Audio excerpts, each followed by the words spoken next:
Ladies and gentlemen, welcome to Logical, Plausible, Probable. I'm your host, John Maddox, and tonight we're having another stream you just won't want to miss. If you got what it takes, click that link, or prepare yourself, for this arena is not for the weak. Now, let the mental combat begin, but always make sure your arguments are LPP.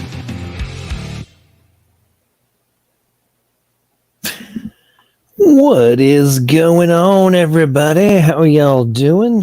Impromptu after show here. When I found out about another debate going down over on SFT, said, we should probably do one just to see what's going on, see people want to hop in and have some fun conversation. It was interesting. I'm a little bit late to the action. I had some stuff going on tonight, but figured we'd do one anyway, and there's probably enough late night folks out there that will hop in and we can have some good conversation for everybody who saw the Kent versus Ken sequel of the Evolution on Trial debate topic. It was an interesting one. I gotta say, there was discussion about how human furries somehow negates the premise of reproduction after one's own kind, which really stuck out to me as a interesting, entertaining thing that would need to be discussed at some point. And I can't wait for people to hop in the stream and we can get into that one. Before we do all that, what's up, Andrew Coffin? What's up to the members? Utopia Busters here. There's SpongeBob Imagination. Patrick Alexander's in the house. What's going on? Hurricane Havoc. Bubblegum Guns here. Pure Icy Gold. Slavic's in the house. What's going on? How's everybody doing? Inferno Disco's here. How are you? Philip Evans is here as well. Honesty Angel, how are you doing? Good to see you as well. And I'm not sure. It looks like a new person, Cram, is here as well. What's going on? How are you doing? So I don't even know where to begin on tonight's debate. It was interesting. It was a lot of the, same things going back and forth between both parties. They were very nice to each other and good back and forth conversation, but I just didn't really feel like there was much, substantive counter punch necessarily from the opponent, or from the defender of evolution, Ken. I mean, Kent really wasn't having to bring up anything new. He just was repeating the things he's known for, and was eloquently delivered them, and very succinctly kind of eviscerated the talking points are put forth by Ken, not Kent. But the thing about the furries, man, that one got me. I just can't get around it. I can't get away from it. At one point when they're discussing like reproduction after their kinds, Ken out of nowhere says, "Do you know what a furry is?" And when he said furry, of course, Kent, and now I think he was almost 70 years old, did not know what a furry was. So when it gets like finally kind of explained to him, oh yeah, it's humans that identify as animals. The fact that Ken would bring that up as somehow a piece of evidence in favor of evolution, specifically in relation to like reproduction after one's kind. I mean, let's think about this for just one moment, ladies and gentlemen. For if there's any children in the room, cover your ears. It is time for an old school earmuffs for what I'm about to say. But I'm sorry. If you have a crazy kink and decide that when you're getting down and dirty with your lady or, man or whatever your significant other, that one of you is going to like identify as a rabbit, the other one's a goat or a sheep or a turtle or what the heck ever you identify as, and you have gone and either made or purchased human-sized furry costumes, i.e. dressing you up as an animal, and then you are engaging in coitus while dressed up as this animal and like, oh yeah, I'm your rabbit, baby, I'm your rabbit, or whatever the heck they do. Even if you do successfully reproduce while engaged in late night furry action, I'm sorry, but what is reproduced is not a hybrid between the rabbit and goat respectively, and now you got some hybrid animal between the two. No, you would still have a human. The thing that would be produced would be human. So I just don't even know why that would be brought up as a supposed like defense for evolution. I just don't even know. But anyway, and for those of you in the side chat who are currently all shocked by what's being discussed, don't be shocked about the fact that I'm discussing this. Be shocked about the fact that this was brought up in a debate in defense of evolution. I mean, you can't make this up, folks. I cannot make this up. Now, like I said, and honestly, Angel, I know that you're being shocked right now. I did tell everybody who was not prepared to have earmuffs, to put on earmuffs if you were not prepared to to listen to what was just discussed. But anyway, overall, that was a good debate. And if anyone wants to jump in, either for discuss the debate or just have open conversation, link is pinned in the side chat. So if you want to hop on in, please do. Let's see. Okay, was nobody watching the debate? I mean, people were like all confused how we got here. I literally stated multiple times how I got here and why I was bringing it up, and everybody's all shocked. I mean, literally did nobody pay attention to the debate? Seriously. Anyway, let's see, guys. Oh, what's up, guys? Now now here, what's going on? Good to see you. Did anyone else see the Hovind debate Amy Newman recently? Early, it turned into the everything from nothing hypothesis debate about no. Yeah. Well, I don't know. For those of you who didn't see my debate the other night with excellent tag team partner and Taylor against Leo and Amy on Evidence for God, it was rather entertaining. Yeah, that debate was interesting. And I tell you what, I actually may have to pull this up if people don't join for conversation. I may have to bring up some of the comments that have been being put forth over on Modern Day Debate. It really is, you know, that you did a really good job on MDD when the comments are just going through the roof and atheists are clearly triggered and simultaneously talking about how you, in this case me, don't know what you're talking about, making things up, word salad. You know, I think one of them was Maddox now holds the world record for the longest sentence without saying anything. It's like, I'm really starting to wonder if Evo atheists on YouTube are incapable of grasping or following a complex sentence. Like, it's getting really bad. Oh, appreciate it, Andrew. Thanks so much for the super chat. Says, gotta go to work. Sorry, I can't join. Well, appreciate you very much. Thanks so much for the support there, Andrew. Hope you can hop in next time. What's up, Slavik? How you doing? I gotta fix my headphones aren't working or something. But from my understanding, it was a lot of the same stuff going on with semantics. They were trying to about the furry stuff. It was just he was trying to say that you need to revise your definition because Kant was I guess said it in a way that evolution is, you know, certain species or they're what are they called? They're attracted to their own species, and he was trying to bring up furries as a counter argument for that semantic structure, I guess. And I was like, oh, come on, that's just already. Well, you know what I would find very interesting is if you wanted to, you know, actually test the position being put forth by the Evo, right? Then you would have to say, okay, in order to support your position, I'm going to need you need to go have sex with the actual animal, not another human dressed up as one. You need to go see if you're, I mean, that's where this would actually have to go to. If they wanted to claim that their position had any actual substance, it's like, so are you telling me that you actually want to go, you know, have some adult fun with, you know, whatever the other animal is you claim to be attracted to? Like, I don't think so. I think he kind of leaned into it at the end over there. Like when he was talking about it, he did lean into it, and then because there was mic issues, Kant didn't really understand his question. He was like, "Wait, but even if there, you know, there would be no offspring."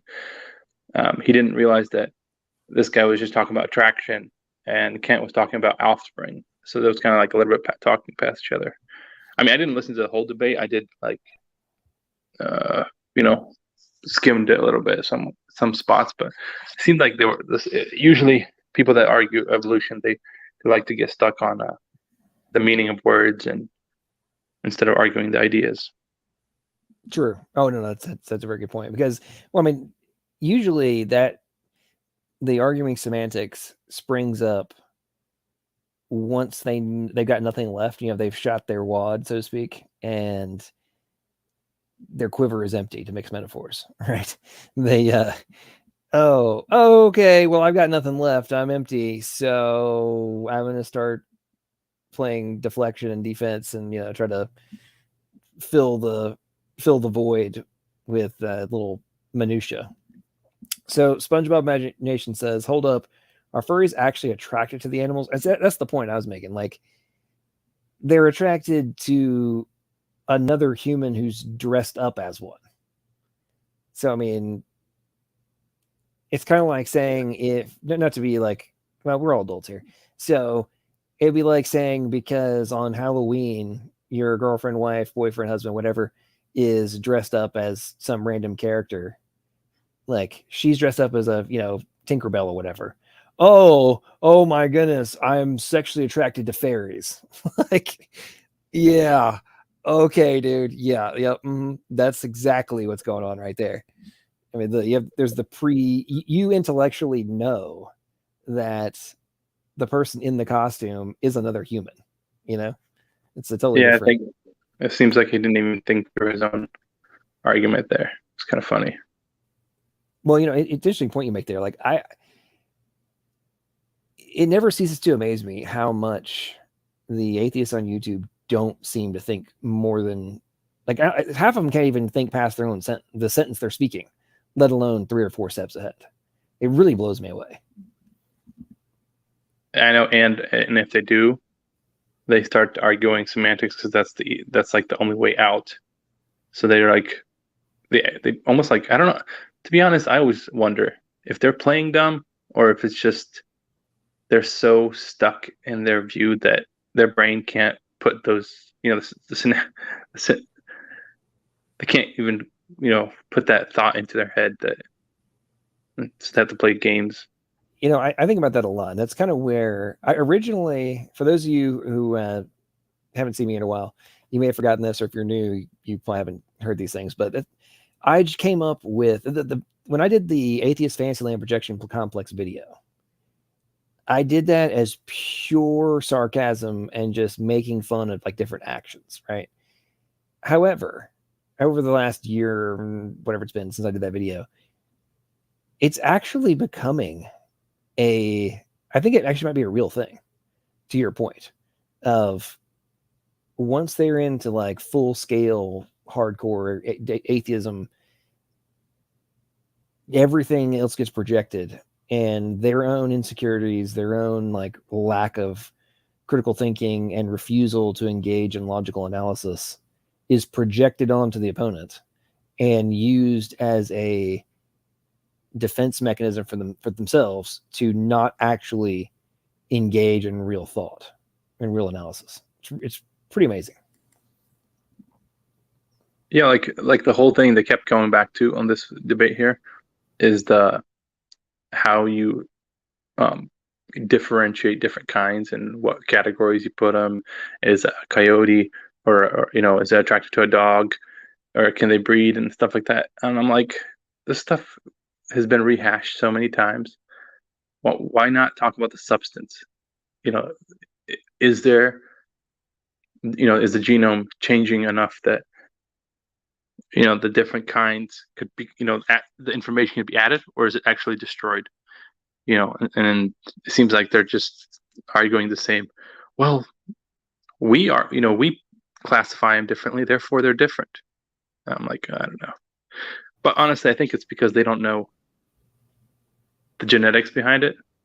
To be honest, I'm like, I'm trying to catch up because I've been looking into evolution a while back, and now I'm trying to catch up on it. And so a lot of this stuff is pretty new to me because I guess science moved a lot farther than I thought it would. So, I'm just thinking like either they're not even trying to see, like, check if their position is still valid. They kind of like learned some of the stuff from 8 years ago, and they think it's still good information. I don't know. No, it's a very good point, and it is kind of interesting the amount of outdated talking points that are still being presented as incontrovertible fact, and if you discount it, then you're just an uninformed theist, right? It's like so that's not exactly true. You're again proving my point about the atheist fantasyland projection complex in conjunction with, and I think a lot of folks also have the droid C, which is the desperate rejection of intelligent design condition, and that also causes what you've been referring to about that just either trolling or straight up refusal to even contemplate. And it's kind of funny, like your point on the evolution side. It's like, oh well, I'm not claiming it's all about the different like animal body types and stuff, the body plans. Like, oh well, it's not. We don't have to worry about the codes for or as much too much on the code, like the protein codes. It's all about the gene regulatory networks. And it's like, So those are every bit as sensitive as the protein and enzyme sequences, right? So I'm not really following your point that you're kind of deflecting the body plan information over to the organization of the gene regulatory networks and then acting like that mitigates the foreknowledge necessity. Like, have you guys not thought this through? And for you as a dev, right? You guys do the architecture before you write a line of code. Am I right on that? Yeah, exactly. I was listening to even a review that Braxton Hunter did on his channel, and he said, I guess there was a scientist with him that actually like does evolution science or something like that. Are you talking about Jonathan? You're talking about the McClatchy? Yeah. Jonathan McClatchy? Yeah. Yeah. And he brought up this interesting point. He said that they used to argue that, the structure was the most important thing, and that's why it's so complex as a structure. And he's like, well, that they couldn't actually attack that argument. But if you look at it from not just the structure, but the function, if the it's a whole bunch of function that build into one process, right? So there's a bunch of little functions that build into some kind of process. It's the flagellum motor or whatever that we're talking about.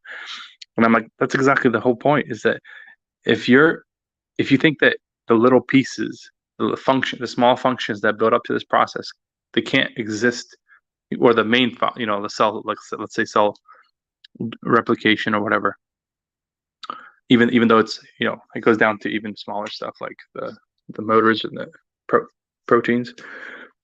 If the functions are not there altogether, that evolution can't get started. It can't do anything. It's just a broken system. It does nothing.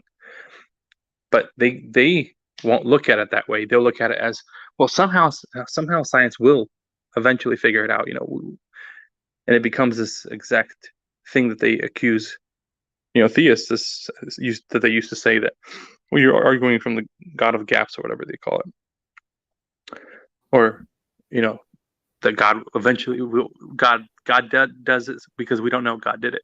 But they're doing the exact same thing. They're arguing, we don't know how the functions could function, but in the future science will figure it out. And it becomes a silly argument. We don't know how it's done, but it's definitely not by design. Well, and what I find interesting too is it's recognized that scientific investigation, at least from the secular perspective, is investigating things with the predetermined exclusion of God. So, like, exactly. If you're investigating every piece of evidence and everything you're going to analyze and consider as a possible interpretation of the data, necessitates your refusal of God being the potential answer, then obviously you're never gonna find anything that would be evidence in that direction. Like, hello, this is not that complicated of a extrapolation. If you can't grasp that, then that's a problem. That's a serious problem at this point. And I don't know, the fact that so many people, at least here on YouTube, don't seem to recognize the significance of that point. Well, I find it interesting. And to your, I thought that debate between McClatchy and Alex O'Connor was pretty good, and I really liked McClatchy's opening. It was kind of crazy to me because a couple of the points he made in his opening were things that people have probably heard me say multiple times over the past year. So for me, hearing it from a PhD biologist was pretty validating. But for those you don't know, like, one of the points that McClatchy makes is he's kind of defending the irreducible complexity premise, but he talked about the clamp and the clamp loader proteins for their a necessary part of DNA replication. And, like, for example, without the clamp, the polymerase will fly off. He didn't say this, but like, it flies off in about 100 bases. And if you don't have the clamp loader, the clamp can't get on. And one of the things he also didn't talk about is that not only does the clamp hold the polymerase on the DNA, it also acts as one of the final catalysts to start the whole process. So it both holds it on and is what causes one of the final components is what causes the whole reaction to happen, which causes the replication. And that's part of the reason in my debate with Amy and Leo the other night, I actually told her, I was like, hey, go watch the lectures on Ideology from Professor Stephen P. Bell. He's a 3-part series on DNA and chromosomal replication. And he goes into like great detail of like all the different components and pieces that are necessary and the processes and all that kind of stuff. And I'd watched that, about a year and a half ago now, and it blew my mind. And what really stuck out to me, and interestingly, what also stuck out to the professor doing the videos, doing the lectures, he also was kind of like, yeah, this is amazing, kind of way we didn't realize how complicated it was, right? And so I've used that multiple times in debates and such, and it's always been dismissed by the opponents, or you don't know what you're talking about, this is no big deal, you're making things up, yada yada. So like I said, hearing it from a PhD biologist was pretty interesting. I found that rather substantiating to some of the arguments I've made. Yeah, and the interesting thing he said was that not that it's just only necessary, but also, does it in a specific order to make sure it's not just like you throw in a bunch of random parts and it puts together like the flagellum motor, but it actually starts building it in a specific order to make sure that it's functional, which is pretty dang interesting, that it's not just randomly happening. It's not like a random piece of code starts and it works. It actually has a... Well, and you're 100% right. One of the other things in line with the point you're making is, and people kind of like just dismiss this, but the scaffold proteins have, binding sites in different positions on them that are perfectly shaped for other specific proteins, which might not ever actually interact with the other one, right? So you need this scaffold protein that can connect 2 others or 3 others, multiple of things, to some other parts, none of which actually chemically interact. But you have to have the central pieces all connected in the right angles in order for their binding sites to connect with something else, right? But never interacts with this whatever scaffold protein, right? And I remember when I started learning about, like, really thinking about that and extrapolating, I'm like, so in conjunction with your point about the order, it's like, not only do you have to have things done in a specific order, you have to have 3-dimensional shapes already predetermined on multiple objects in order for the appropriate sequence that you're referring to take place. And I mean, that's some serious stuff right there. What's up, Inferno Disco? Welcome to the stream. How you doing? Doing good, man. I mean, nice stream. I have a question for you, just out of curiosity. It's like, so basically, I was watching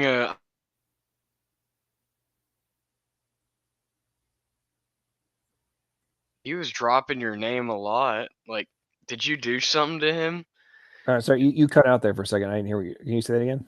So I was just for my amusement, I watched a godless engineer video the other day. And dude, he was dropping your name left and right, like to the point where it almost came across like he was personally offended.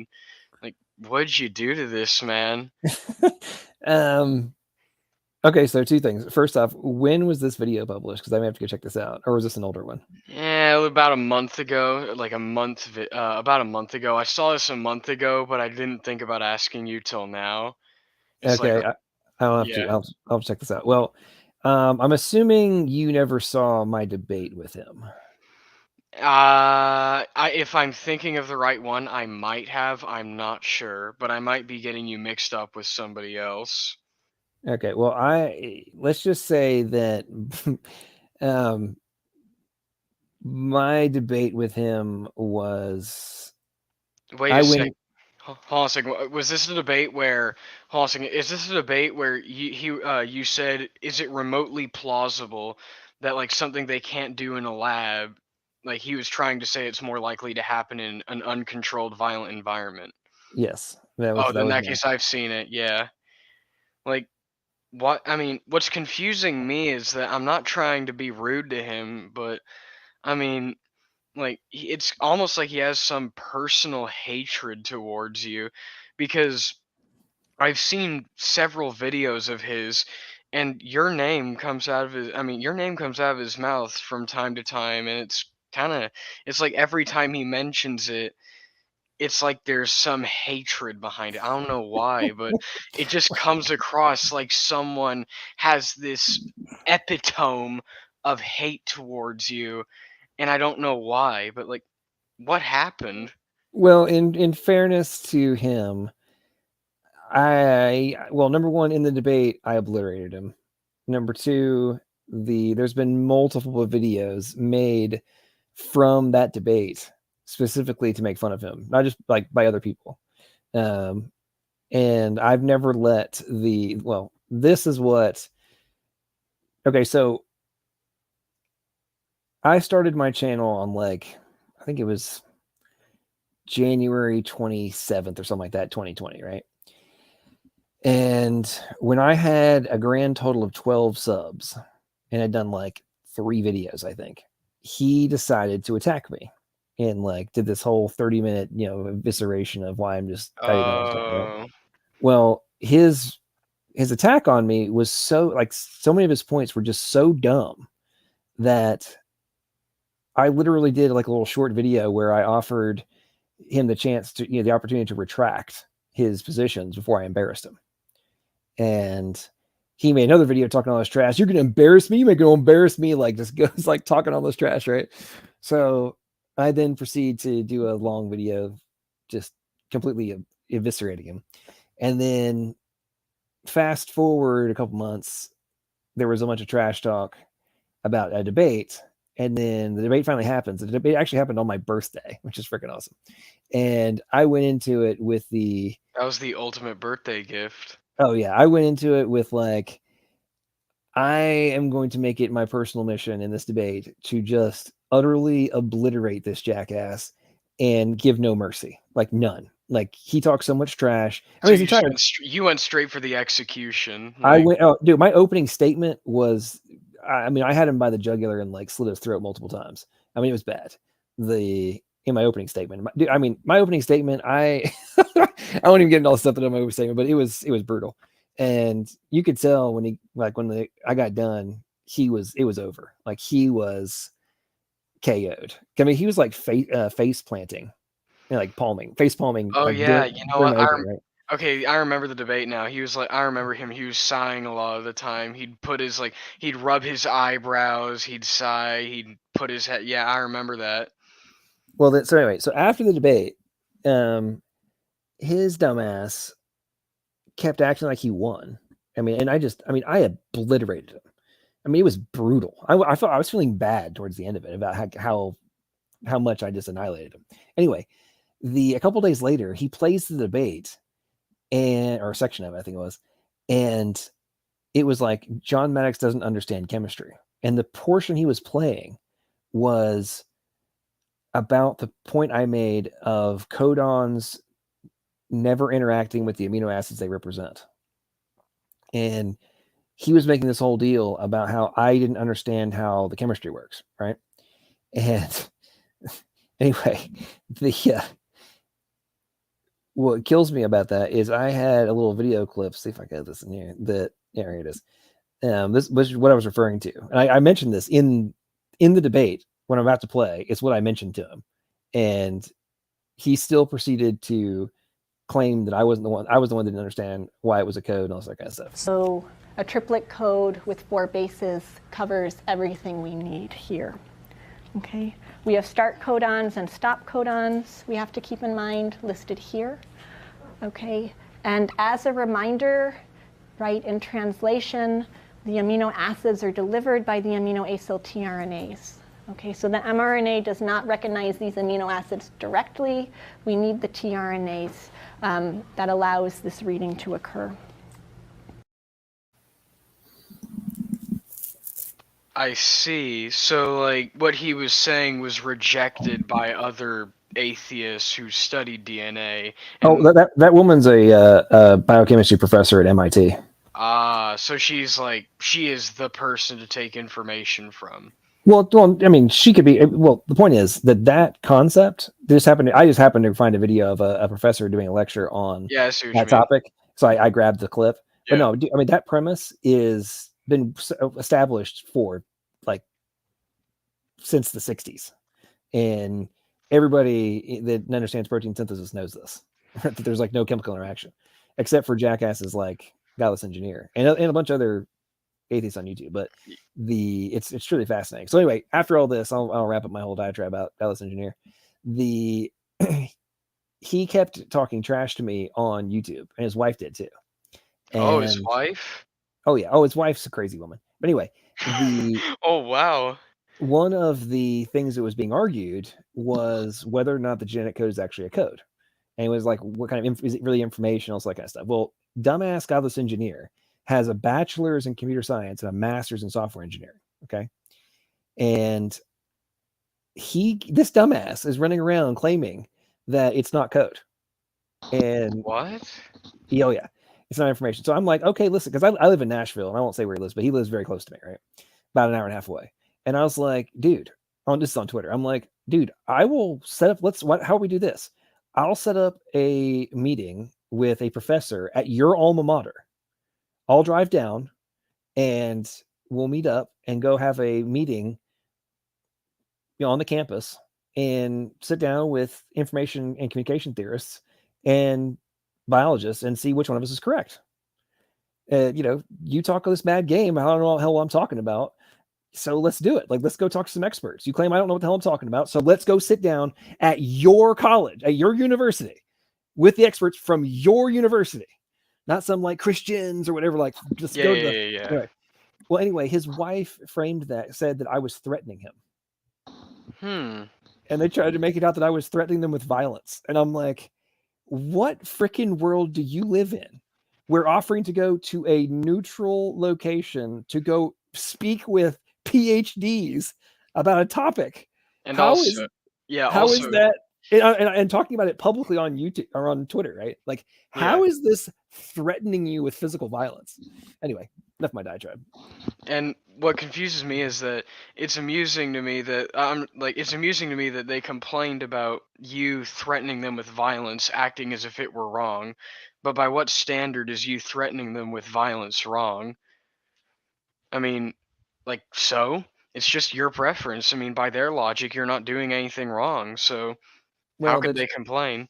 Well, that's true, but that would necessitate actual critical thinking, which I think Yeah. this other clip I'm about to play just showcases why you can't expect anything normal to come out of them. But it is not a code. It's a chemical. It's deoxyribonucleic acid. It's an acid. I don't understand why you think it's a code. DNA is no more of a code than Diet Coke and regular Coke.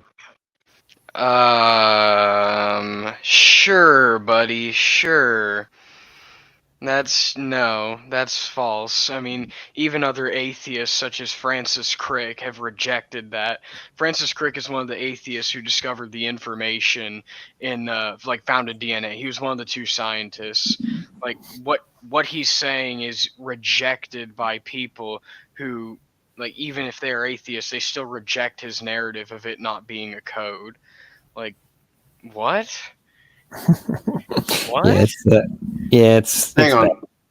Just quickly, isn't Francis Crick kind of on the fence of Christianity or theistic? I have no clue. I have no clue. I just read Signature in the Cell, and Francis Crick was an atheist who was one of the two scientists that discovered DNA. Yeah, I thought he converted. Yeah, I don't believe he can. I don't know. I don't think he did, but because last time I checked, he was like, I'm pretty sure he's an atheist. But let's Google it real quick. I think okay, that's just like I seem to recall John Lennox singing his praises as a Christian. Oh, really? Let's see. So to speak. I have no idea. I might be totally wrong on that, but I'm willing to be totally wrong on it. Okay, we're Crick or Watson? Who are we talking about? Crick? Yeah, Crick. Yeah, Francis Crick.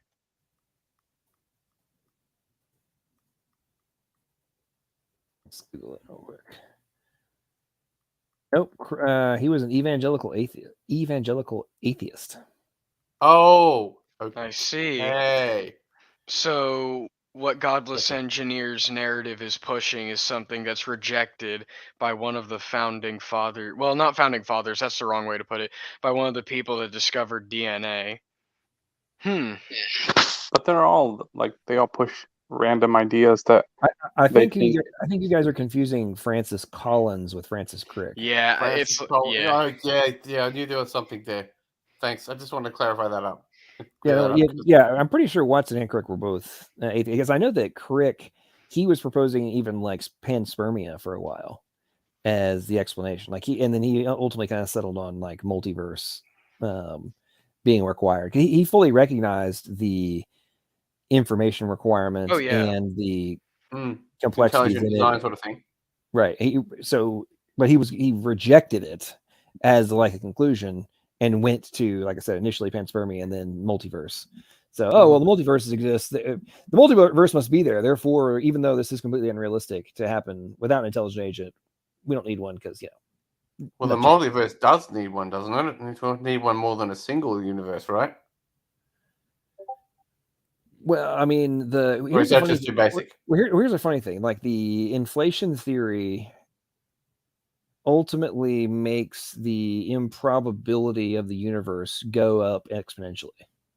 So it's like when you get into the multiverses, you actually have higher levels of improbability. Mm-hmm. And yeah, I'm thinking that. But... And when you go down the rabbit hole, you ultimately still run into what is generating the multiverse. Well, but in order for that to survive, it would require intelligence to give intelligence to whatever beings were in it, right? Oh yeah, you're not circumventing it. You're not circumventing the problem at all. You're just kicking the can down the road a little bit. That's it. If you want a really like in-depth dive of this, a good book for you would be On Guard by William Lane Craig, or like I Don't Have Enough Faith to Be an Atheist by Frank Turek. Frank Turek. I've seen Frank several times. I tune in. I'm sub to his channel. It's all brilliant. I love that stuff. Yeah, I don't like is that what I don't like about debates is the fact that there's a winner and a loser, and the winner and the loser usually depends on who's in the room at the time and how many of them are in the room. And usually that's the atheistic point of view. Usually. But if it's the internet, if even the debate is a respectful, calm debate, one person just has to be absolutely eviscerated by internet logic. So Oh yeah. I mean, don't get me wrong. Absolutely. Eviscerations happen. I mean, sorry, I'm gonna butcher your name for a second. Logical, plausible, probable. When he was debating Godless Engineers, a good example of an evisceration. I mean, someone came in, didn't know what he was talking about, and so what? But a debate between, let's just say, Christopher Hitchens and William Lane Craig, I mean, that was a really respectful, really well thought out debate. And I mean, it was kind of good listening to both sides, but as usual, the internet just decides, there can only be one winner. One loser. That's the way it goes. That's why I prefer discussions. Oh, yeah. In all honesty. Well, in the context of what the vast majority of internet debates have turned into, we're no longer in, for the most part, in the Greek or Roman Senate having dialogue and true debate, right? It's like we're now in the arena as freaking gladiators, right? And it's blood and gore that's going on in a lot of these debates because there's neither side is giving. Well, for a long time, in my opinion, the theists were much too much too acquiescent, I guess. I can understand that, yeah. Attacks. And in my opinion, a huge reason for how so many internet atheists are so hyper confident is that for years, especially in the height of Hitchens and all them, there was so much just, live and let live, and disagreements, but agreeable. Like the theist debaters were not destroying their opponents when they could have. They should have. a lot of, and this supports my whole point about how many of the atheists don't actually go do deep dives past the surface level talking points. Mhm. So if you're Hitchens, who is very eloquent, funny, charming, and said things with humor and pizzazz and everything else, it sounded good. But if you actually, to me, like I've watched a ton of Hitchens debates, and when you actually pay attention, when you pay very close attention, most of his positions are very emotion based. Oh yeah, I mean, in his book, like I've read his book before. God is not great. How religion poisons the world. I've read it. Like, I'm not saying this to be mean, but literally 90% of the book is just him complaining about the evil, like just about evil, and not necessarily making a case. Like, if you want a good critique of his book, I recommend Stealing from God by Frank Turek. He gets into like a really in-depth critique of Sam Harris, Hitchens, Dawkins, like so on and so forth. But like 90% of his book, man, I've read it. It's just him complaining and complaining, and it doesn't really, like, it's not really strong in my opinion. I mean, I've read The God Delusion, I've read The Moral Landscape, and it's just, if I'm honest with you, they're kind of underwhelming when you really like dive deep into it. Like when you really start digging to see what their arguments are based upon. It's like, it's kind of weird. To be Yeah, honest, they're going after a different god, right? Hold on, to be honest, I think. Sorry, who's No, you're talking? right. I just think, to be honest, the problem is that they're not actually arguing for ideas; they're just arguing their emotional state. Because Hitchens said, if even God was true, he would not believe in him, or he would not serve him because he's like a dictator. What's his name? Yeah, I do recall that. Yeah, then what's his name? Matt Dillahunty. They asked him on a debate on a stage. They asked him if he saw a miracle, like the head was chopped off, and like 30 minutes later, he's completely fine. You can still see the scar. He's talking about something that one of the past relatives of yours is only knew, and you only knew. Would you say that it was a miracle? And he said, no. Because it could have been alien. Of course. And let's be clear here. I think Matt Dillahunty is an absolute idiot. Okay, just to be absolutely clear. And he calls himself an ex-Christian. So, he used to be in the church. I don't care if this gets back to him. I don't care if he does that. Look, I've become a target of a lot of people recently, and a lot of it is within the Christian realms of YouTube. Praise I Am has been making stupid little movies about me and a guy called Dave the News Unit. He's got us. All he does is he gets your head. He takes, and this is not complaining. This is just what he does. He'll take a shot of your head. He'll put that on a body of a woman, and he'll put Dave's head on the body of something else, and he'll have you sleeping in the same bed, or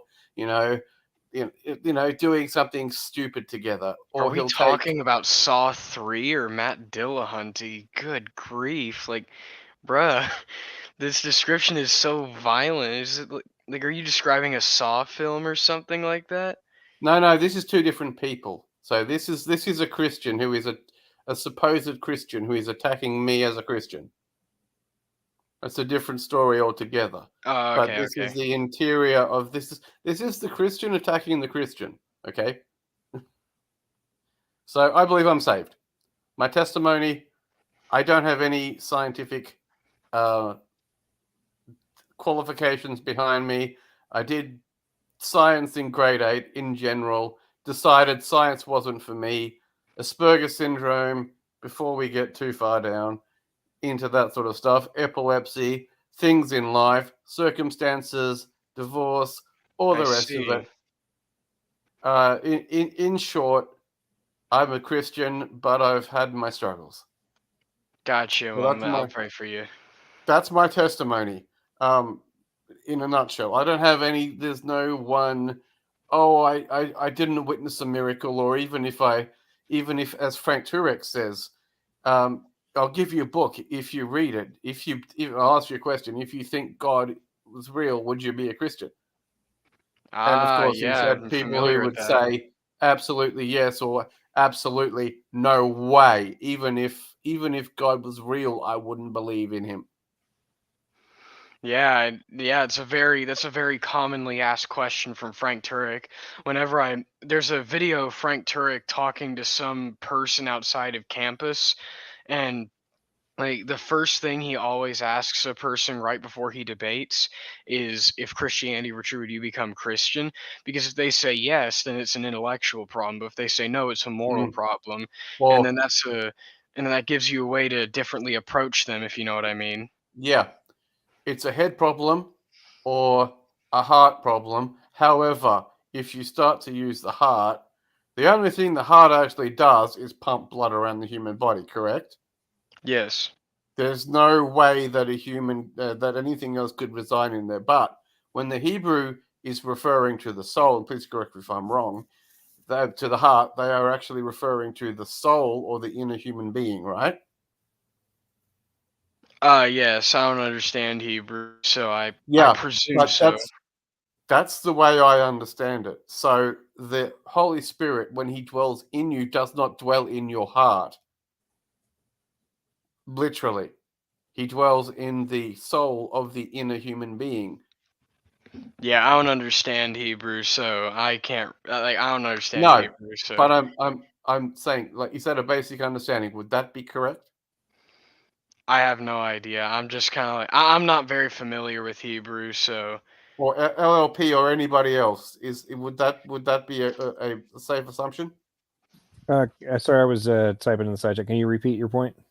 Okay, so when the Frank Turek says it's a head or a heart problem. Now, the heart scientifically only pumps blood around the body. However, when the Hebrews are referring to the heart, they talk about the soul of the inner human being. Is that right? I would think so, yeah. Yeah, okay. So if he is, then you cannot take a physical heart. It has to be the soul where the spirit's residing. So if they're talking about that, it's a head or a soul problem, right? yeah. That's what I'm saying. Oh, I get it now. Okay. Okay, Yeah, that makes good. sense. Because that's the way I'm just trying to make. I'm just trying to make sense of a lot of this. Because I mean, I'm 44 now. This year, I've been a Christian for most of my life. Apparently, since I was 5 years old. So it doesn't really matter. It's beside the point. Belief is one of those strange things that is either private, personal, or public, and you're supposed to have the personal and the private is supposed to be other things, but the public is obviously the image you project as a Christian. And what the atheists are trying to do is make you look dumb publicly. Would that be a correct way of looking at it? Yes. Okay. Because they're out to do that. And praise I am that I am is doing this to other people who claim to be Christians. He just takes a head of the body, puts it on the body of either a woman or something else, and puts you in a stupid clip and dances you through with crap music behind it because he's got no creative gene within his body. He has to go to a website, get the thing, get the shit, and put it down, and send you through it. So, for example, one clip he does is girls just want to have fun. He's just got the tune, the Cyndi Lauper or whoever wrote it. Girls just want to have fun going over the thing. He's got the head of some people who are apparently in opposition to him. He whacks them on the girls, and they're girls going through this room doing the clip. The music underneath is girls just want to have fun, and he's just completely saying these are girls. They're doing this thing, and I'm pointing out their faults. I see. So like, there's I actually have a question for Logical, Plausible, Probable. It's like, this is actually a question for him. So, why is it that do you think atheists are mocking Christians so often? I'm kind of confused on that. Like, arguing against them or something like that, I can understand, but just kind of flat out mockery, I'm confused on. Because when I watch a video of like the amazing atheist or like the friendly atheist or whatever, I'm just seeing a bunch of mockery, and I'm just confused towards why. Because like 99% of it's not even necessary. Well, you have to remember that a lot of them. Well, okay, let's put it in a different context. A lot of these people have heard solid arguments over and over again for years, if not decades, right? And they have continued to reject the very rational concepts that have been presented to them.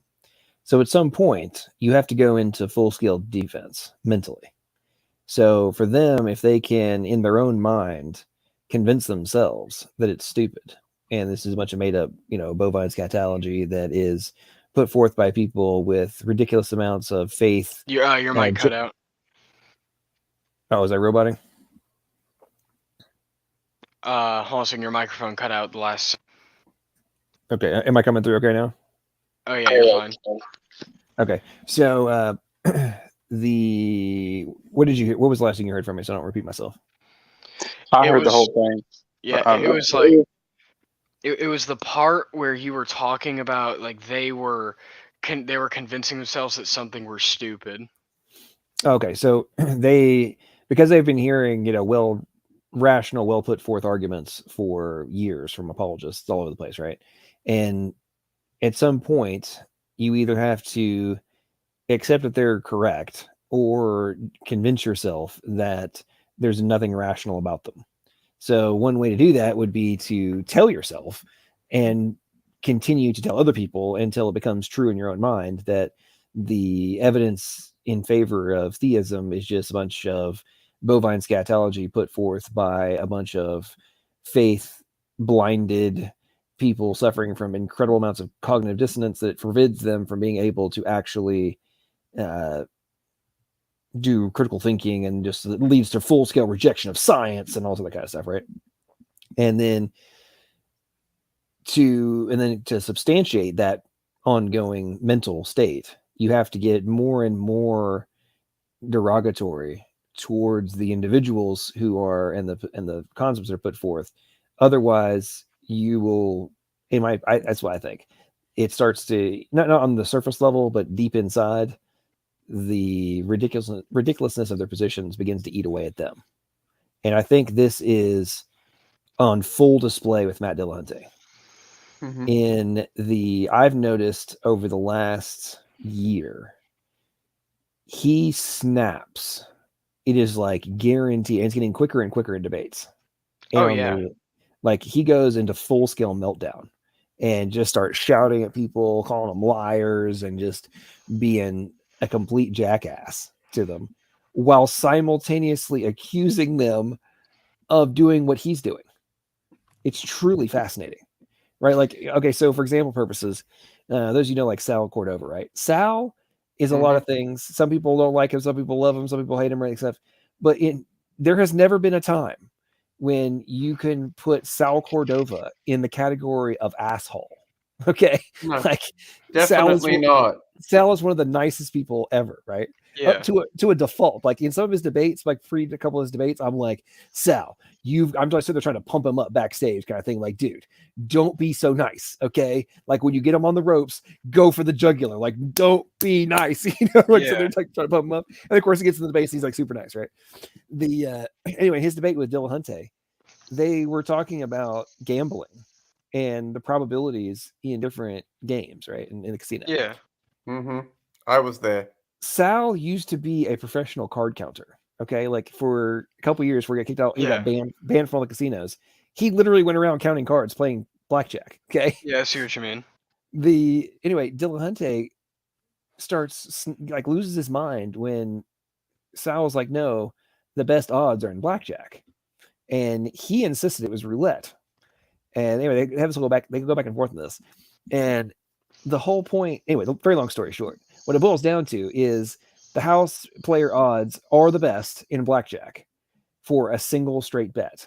You can get it basically down to even, or maybe And a slight Dillahunty better. started flipping out. Oh, Dillahunty went ape shit.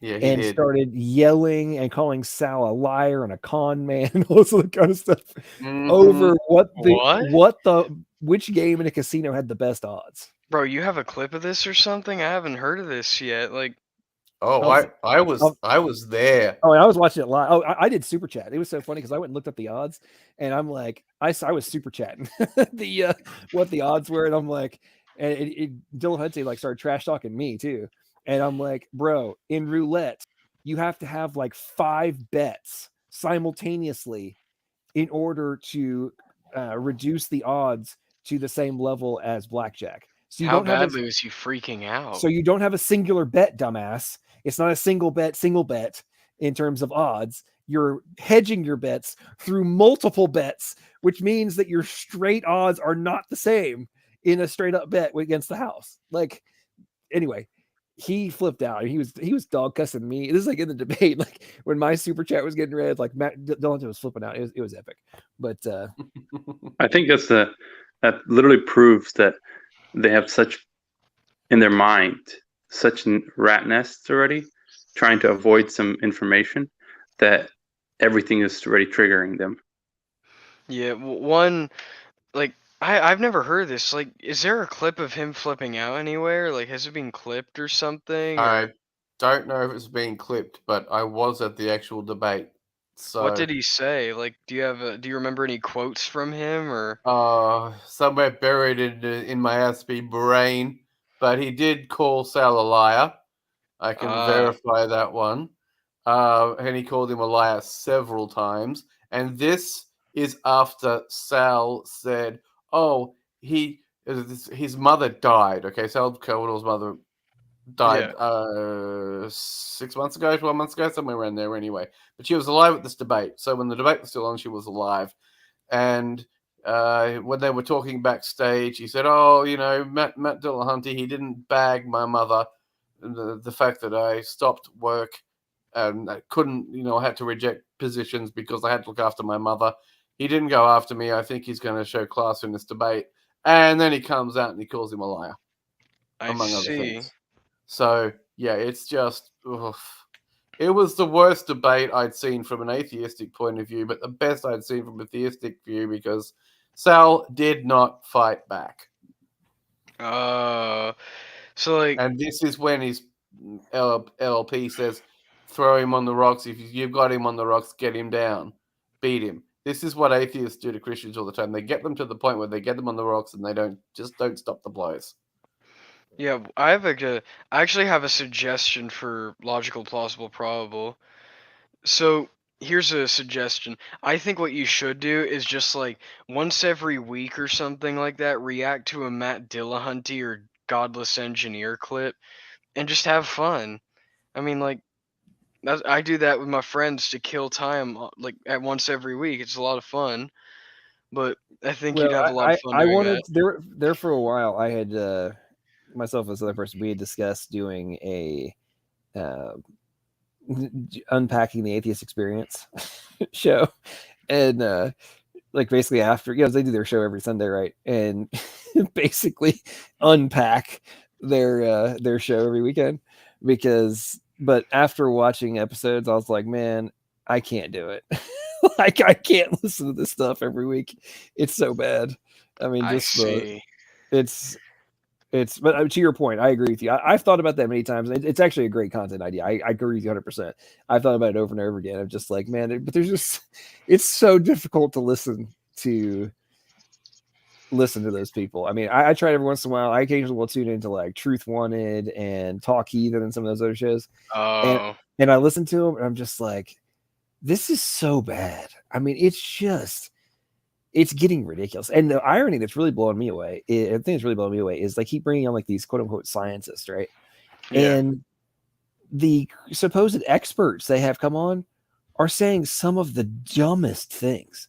I mean, it's just astonishing. Like that one dude, the WebMD guy, MD Aware is his name. That guy literally argues that DNA is a self-replicating molecule. What?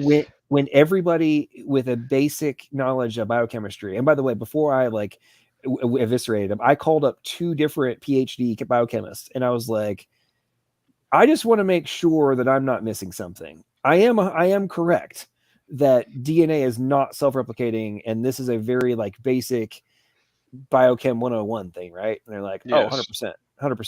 No ifs, ands, or buts about it. I'm like, okay, so I'm not missing something.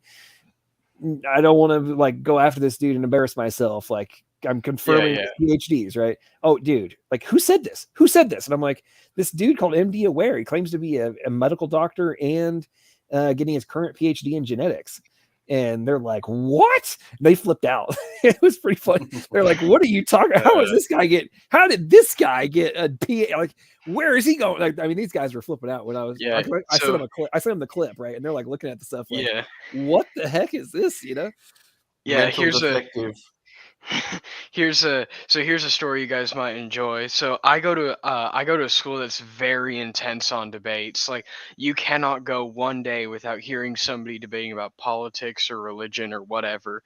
So a while ago, so I was in my school and I just finished like reading one of my apologetics books. I thought it was really good. It was Stealing from God by Frank Turek. Like, that was a really good book. So as I finished the book, he basically said he was talking about truth and whatnot at the end of his book. And then my friend came up to me and said it was time for church because I had to go do some extra work. And so it was a Sunday, but then I had to go do some church. So then eventually this guy, he's an atheist, so keep that for context. He pulled me off to the side and he said to me, like, oh, you believe in all that crap? And then I said, call it whatever you want, dude, but it's the truth. And then he said, there is no absolute truth. And then I said, are you absolutely sure that there's no absolute truth? Isn't that an absolute truth? And the dude punched me in the face. Like, literally out of nowhere, he punched me in the face. Well, like, you have to remember that a lot of this stuff is we're trying to convince, right? They view it as a direct assault on their worldview. And it's a threat to what they've convinced themselves is true. And I mean, it's a heavy threat. Real quick, before I forget, I want to say major thank you to the one and only George Bond. He says, Mr. Epic is back. Stock up. Prices are heading north. Well, heading north. So, George, thank you so much for your generous super chat there. Greatly appreciate it. And, you know, unfortunately, maybe it's like the reverse down under, because up here, we're now currently in the longest stock market decline since 1929. So dang, it's bad. Yeah, but speaking of that, it's not getting much better over here, John. I can tell you that much right now. Okay, well, I didn't think it was, but I think George is making a joke about me being back and all that stuff. But it's just it's bad. And also, want to say what's up, new member Patrick Alexander. What's up, man? Appreciate you very much and for your support on the channel. Greatly appreciated. But yeah, that it's just, yeah, the markets are screwed, the economies are screwed, we're running out of diesel. I mean, like, here, okay, so case in point, there was a big announcement last week that the United States is expecting brownouts and blackouts across about 50% of the United States this summer. Like, fantastic. So 2 years ago, we were exporting energy. Now, half the country is projected to not have power this summer. I mean, let's just think about that for one moment, folks. We've had a paradigm shift in 2 years. I mean, at this point, you can't. It's self-manufactured, and you have the one and only fearless leader Biden, who is. Sorry, I mean, I gotta laugh at that. He's been canceled. Like, the dumbass is like, we're doing everything we can to lower gas prices while simultaneously canceling the leases on oil production fields. Yeah, like, that's right. What? That's just dumb. I love the way you just phrased that, like the all fearless leader Biden. It's beyond the pale at this point. I mean, anybody who doesn't recognize that we have a orchestrated collapse of modern civilization is a freaking idiot. I mean, it's so obvious at this point. I mean, the whole. I mean, okay. Let's think about this. We have. I don't know if for those of you here in the States, you've probably seen the news headlines about like the baby formula shortage, right? Yeah, I know of this one too. Yeah. Okay, so let's analyze this real quick. So, the United States government forbade and refused to authorize other manufacturers to create baby formulas. So the market got pared down to 3 major players that produced basically 100% of the baby formula in the United States. Okay. They also forbade the import of baby formula from Europe and like I said, like from other Western civilization countries. Right? They forbade the import. Okay. Now pay attention because this is about to blow your freaking mind. Okay. So then a couple months ago, whenever it was, they ordered the recall of Abbott, which creates a Similac and all this kind of stuff. And Abbott produces about 40% of all of the baby formula for the United States. Okay. The FDA just arbitrarily shut based on 2 babies that supposedly died and might have been tied to baby formula, which by the way, it ended up being proven that it wasn't caused by their formula, but that's neither here nor there. They caused the recall of their formula and shut down their biggest factory. Why? And it still has not been reopened. Okay. Why? For months. For months okay. Now get this. Now that we're in emergency mode, multiple things have happened. Number one, of the formula that it still existed, fearless leader Biden shipped huge amounts of it to the border for illegals trying to cross our border, as well as they shipped huge amounts of it to Ukraine. What? To Ukraine? Now it gets better. It gets better. So this is why I say, if you don't think this is a formulated like collapse of American civilization, you're a freaking idiot. Okay, let's go a step further. So a moment ago, if you may remember, I stated that the FDA and therefore the United States government had forbade the import of baby formula from Europe, right? Mm-hmm. Well, guess what? Last week, fearless leader Biden instituted the Wartime Production Powers Act to overtake industry. And under these powers, guess what they did? They used military planes to fly in baby formula from Europe that's normally banned from import. Like, you can't make this shit up. Okay. I'm going to grant myself wartime powers to import something that we have forbidden to be imported normally. Like, what? Anyway, I could go off on this diatribe for a while, but it's like you can't make this stuff up, right? At this point, it's just beyond the pale. You're obviously trying to you're creating an artificial crisis, right? It's an artificially created crisis. You're trying to play the hero, and look what we're doing. We're taking control. Blah blah blah. Okay, here's the other thing. That war powers they seized. Number one, it's only supposed to be authorized per the law in the case of nuclear strikes, war, or catastrophic natural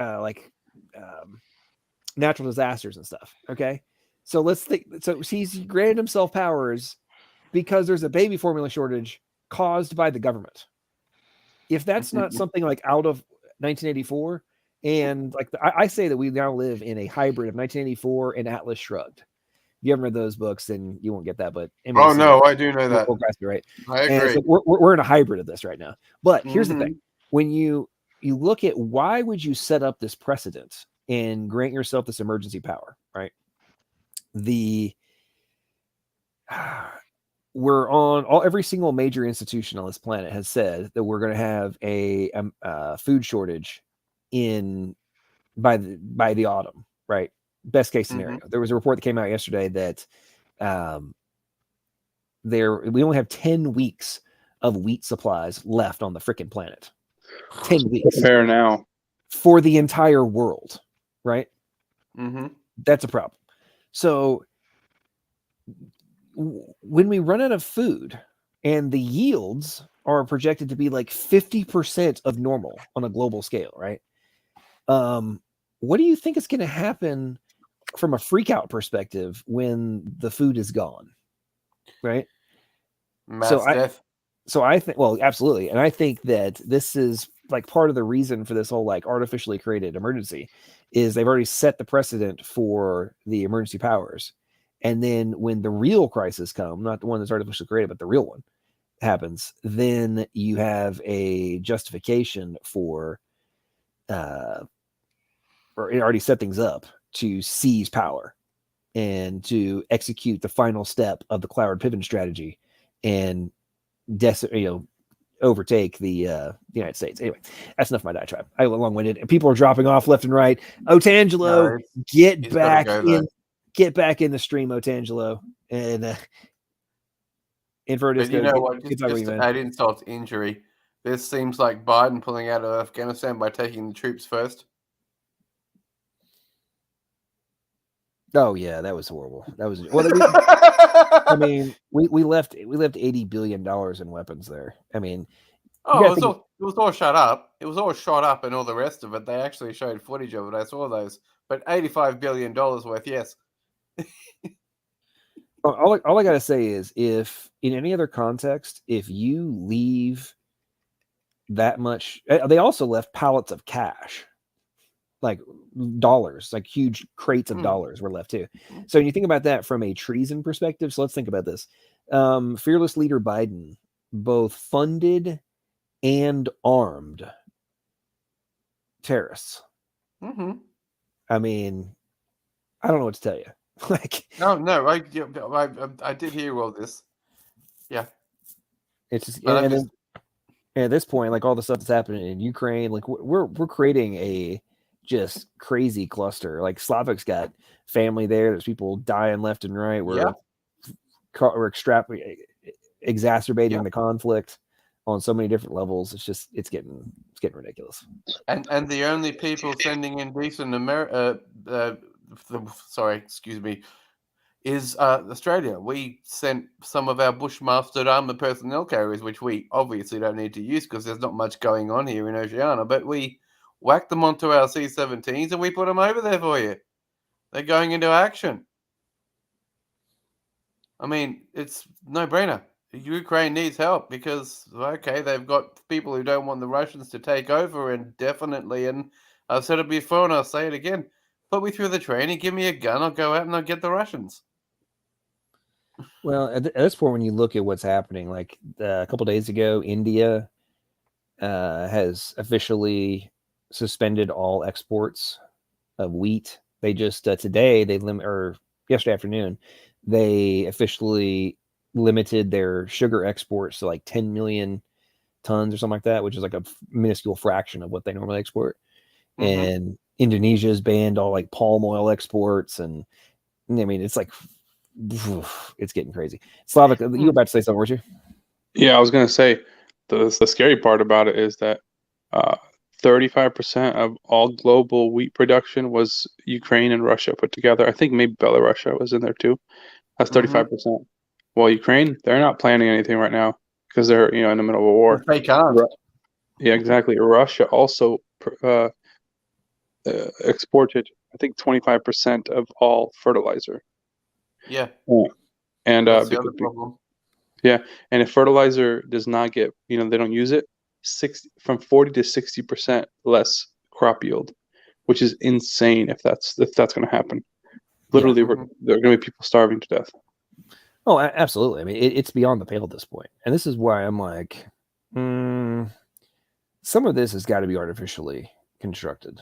Like, it's got to be. There's no other rational. I mean, I don't know if you guys saw this, but last week, it wasn't the chancellor. It was, I forget which minister it was of Germany, was blaming Russia for them not having fertilizer when the European Union banned imports of Russian fertilizer.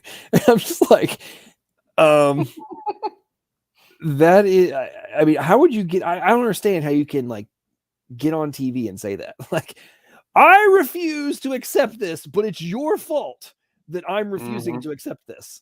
Like, Okay, but let's think about that, dumbass. You're still from what hasn't been cut off, you guys have been still buying product from Russia, like natural gas and everything. You're buying hydrocarbons from Russia, but you're refusing to accept their fertilizer. Like, and like, have you guys thought this through at all? Obviously not, or you are gambling that your population is so dumb or just not paying attention enough to realize like how ridiculous that is, and that there's a extraordinarily high probability, since you guys have said it out loud, that you want to reduce the population of the world. It seems to me that starvation has been a very successful population control mechanism used quite a lot by the lefties for the past century. I mean, it's not like, what is it? Somewhere between like 4 to 6 million Ukrainians died in the that was the 40s, right? Yeah, it was like right after pretty much war. They starved out a bunch of people there. Like, I think they call it like Golodomor in Russian in Ukrainian. Yeah, it was just massive amounts of death. I mean, just horrible levels of starvation. And here's the other thing that really pisses me off is in the past 2 years, no less than 40 million people starved to death in the past 2 years. And that's like data from the UN. And it's like, so we're all flipping out about all this other stuff. And, oh my God, people might die, of this and that, different, diseases, which may or may not kill you. But we're okay with 40 million people starving to death. But we're going to like shut down society and exacerbate the starvation for something that is not causing anywhere close to that level of chaos. Yeah. And you can tell it's planned because, Bill was all about the vaccines. And now he's the one that owns the most farmland in the U.S. I guess that's the next stage. It's kind of sketchy. Well, a lot of the... okay, so you know how he is so obsessed with GMO stuff, right? I'm wondering if the acquisition of all that farmland, both as a power mechanism as well as I own it and what gets grown here is GMO based. And if they're trying to push the V's on everybody, well, they've already stated that they're currently creating different types of lettuce and stuff that has them built in. Like, so you would be eating the mRNA vax from your freaking vegetables. That's and not just for like, CVID. We're talking about like all these other things that they're supposedly coming up with vaccine, like mRNA vaccines for. Like, oh well, yeah, we'll just insert it into your freaking tomatoes and your lettuce and stuff, and you'll just eat it. Yeah,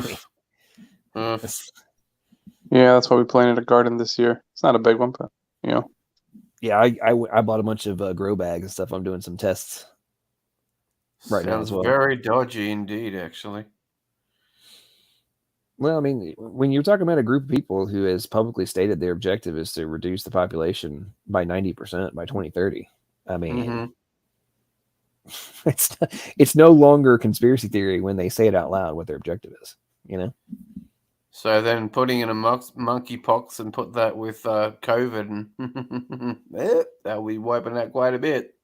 Speaking of that, have you guys seen all the the reports on the spread of the monkeypox and like what the root of it? No, I haven't. It's actually okay. happened. I thought that was a joke people were shooting around. No. Well, has it actually spread? I don't know. Because the last report I saw was there was like a grand total of like 145 cases on the entire planet. So but the root source where the patient zeros were was on some like island off of Italy where thousands of gay men were getting down and dirty.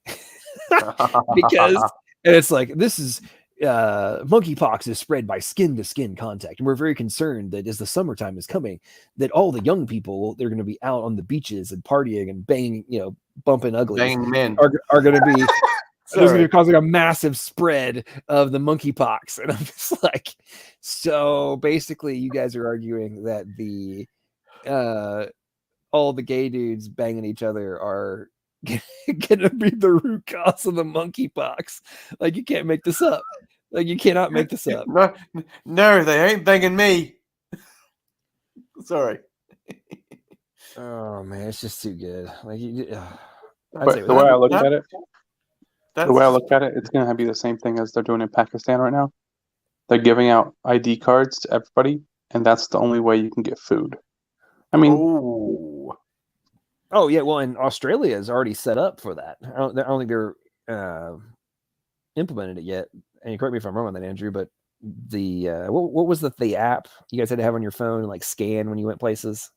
Oh, that was just to show for COVID whether you went to this place there, because they could say, oh, by the way, this person has been in. We were visited by a person who had COVID. If you were at this location by this on this day and these days, you've got to go and get a test. Yep. Well, and here's the thing. Basically, they've stopped that. Well, I know they sign in anymore. No, I know they stopped it, but they've already set it up. Yeah. From it, and quite possibly. Well, no, I know they have, because they're already talking about in the European Union they're going to shift and basically repurpose the tracking technology they were making everybody download, right? They're going to repurpose it for climate control or climate change controls and carbon emissions controls. And we've just had an election too, so this stuff is going to be coming to the forefront now, because it's the Labour and the Greens who want to push this stuff out now too. I tell you what blew my mind about the Aussie election was you guys were all, I mean, the conservative, quote unquote conservative, was already pretty lefty and a power grabber. I'm like, and you guys elected the guys that are further to the left? Yeah. Yeah. Oh, when I saw that, I was so sad. I was like, oh man, okay, Australia's toast. Like, this is bad. This is real bad. We knew it. We knew it. I knew it the second that they said Albanese is the next prime minister, and he's interacting with Joe Biden. And my first thought was, do not take any advice from that clown. That was my first thought. Of course, I can't really talk much trash because the United States has freaking fearless leader Joe Biden and don't worry, Boris Johnson and blowjob queen Kamala Harris. I mean, it's like I still haven't gotten over the fact that Kamala Harris is vice president of the United States, and not figuratively, but literally rose through the ranks per like admission from being a blowjob queen back in California. Like, that's how she got her political power. Like, that's and she's now the vice president of the United States. One senile trip from Joe Biden coming down the steps of Air Force One, and Kamala Harris is president of the United States. It terrifies me so much. Yeah, that's it, isn't it? It's so bad. I mean, and I've been following this. I mean, I didn't follow any election any closer than that 2020 election. I have to say I was shocked. Because now we've got Dinesh D'Souza now has that movie out about it. Going through the hours of the documentaries of the footages that they had of the people stuffing the ballot boxes after hours. All that stuff. Oh, this is it. They are Kamala Harris and Joe Biden. They are not presidents elected. They are presidents rigged. Because you remember before he even said it during the thing. He said, "I don't need your support to get into this position. I will need your support when I've got this position." Yeah. Okay. So people are questioning my point about Kamala Harris. So Willie Brown, who was he was mayor of San Francisco and like a significant political player in California. While he was mayor, Kamala Harris was his sex toy. And Mm-hmm. he, because she was, giving him some of that booty, Allegedly. she didn't deny it, and he publicly said it. Just for legal purposes. Allegedly, yeah. He straight up said that he gave her first political position because of that. I mean, he straight up said it publicly. Then there's been multiple other things where, let's just say, there's evidence of a variety of other sexcapades with people in positions of power, and then right after those little escapades, she would get appointed to higher positions and then started running for elected office, and then ends up as the freaking AG of California, and then senator, and then now she's VP. And but yeah, that was the origin of the and also, ironically, in her runs for the Senate, guess who gave her support financially? I don't know. I don't know about that. Donald Trump himself. Well, the Donald was supporting everybody back then. He gave money to he gave money to every politician just so be like, hey, listen, I supported you. You owe me. Yeah, basically. But he mentioned that throughout his own campaign. I supported both of her runs to the Senate financially with significant stuff. And now he's just switched it over to go for the Republicans. But he used to be a liberal. He used to be a Democrat. Yeah, true. Well, he's also the Republicans here. I was going to say, ironically, we still have the same color. So you guys have blue and red as your colors. Yeah, that's the same colors for the political parties here. Okay, so I love how people are denying that they actually had an affair. You just go to fact check. It's Kamala Harris and Willie Brown had a relationship over a decade after he separated from his wife. So nobody is denying the fact that when he was 60 years old, he was banging 29-year-old Kamala Harris. So, I wouldn't be surprised. Oh, and their relationship, this is from Reuters, by the way, for all the deniers. Their relationship, which ended in 1995, was not a secret. So, yeah. Isn't she with him now? No. Who's her partner now? No, she's married to a white guy. Oh, okay. I'm so sorry. I just thought she was married to the guy now. No. Okay. No. Okay. Yeah, it's funny how many of these people are always like screaming racism and stuff. It's like, you're married to a white dude. Yeah, that's interracial. Yeah, but then she isn't even that, right? She's half Jamaican because her dad's Jamaican and her mother's an Indian. And her Jamaican ancestors were slave owners, so it just cracks me up. It's like, so bitch, you owe reparations, right? Yeah. Like, per your own position, your political stance and your talking points, you owe some anyway, reparation. Yeah, but you know what, here's the funny thing. Here in Australia, we also have slavery. It's called the supporter wage scheme.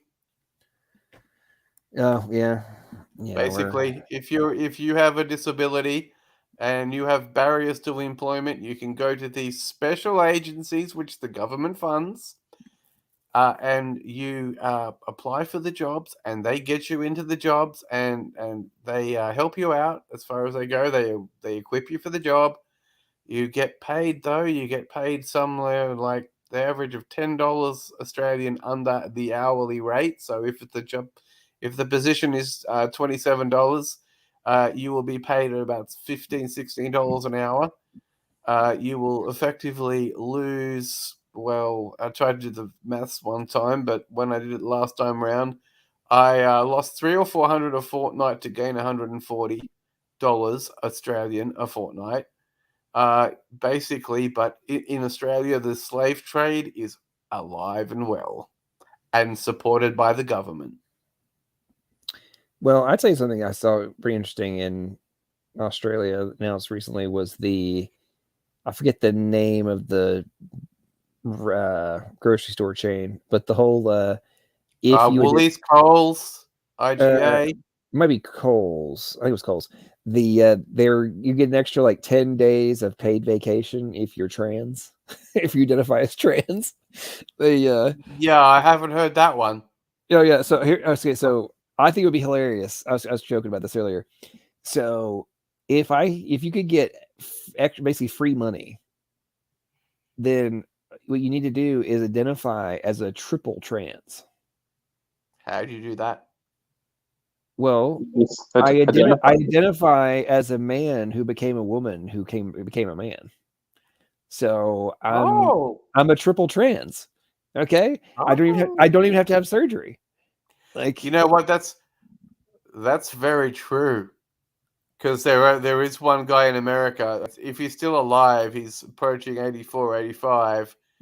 His story is very interesting. He lived for 42 years. I'll just tell you the sum story. For 42 years, he lived as a man. He had a wife. He had kids. He thought he didn't do it. Went through the surgery to become a woman. Became a woman for 8 years of his life.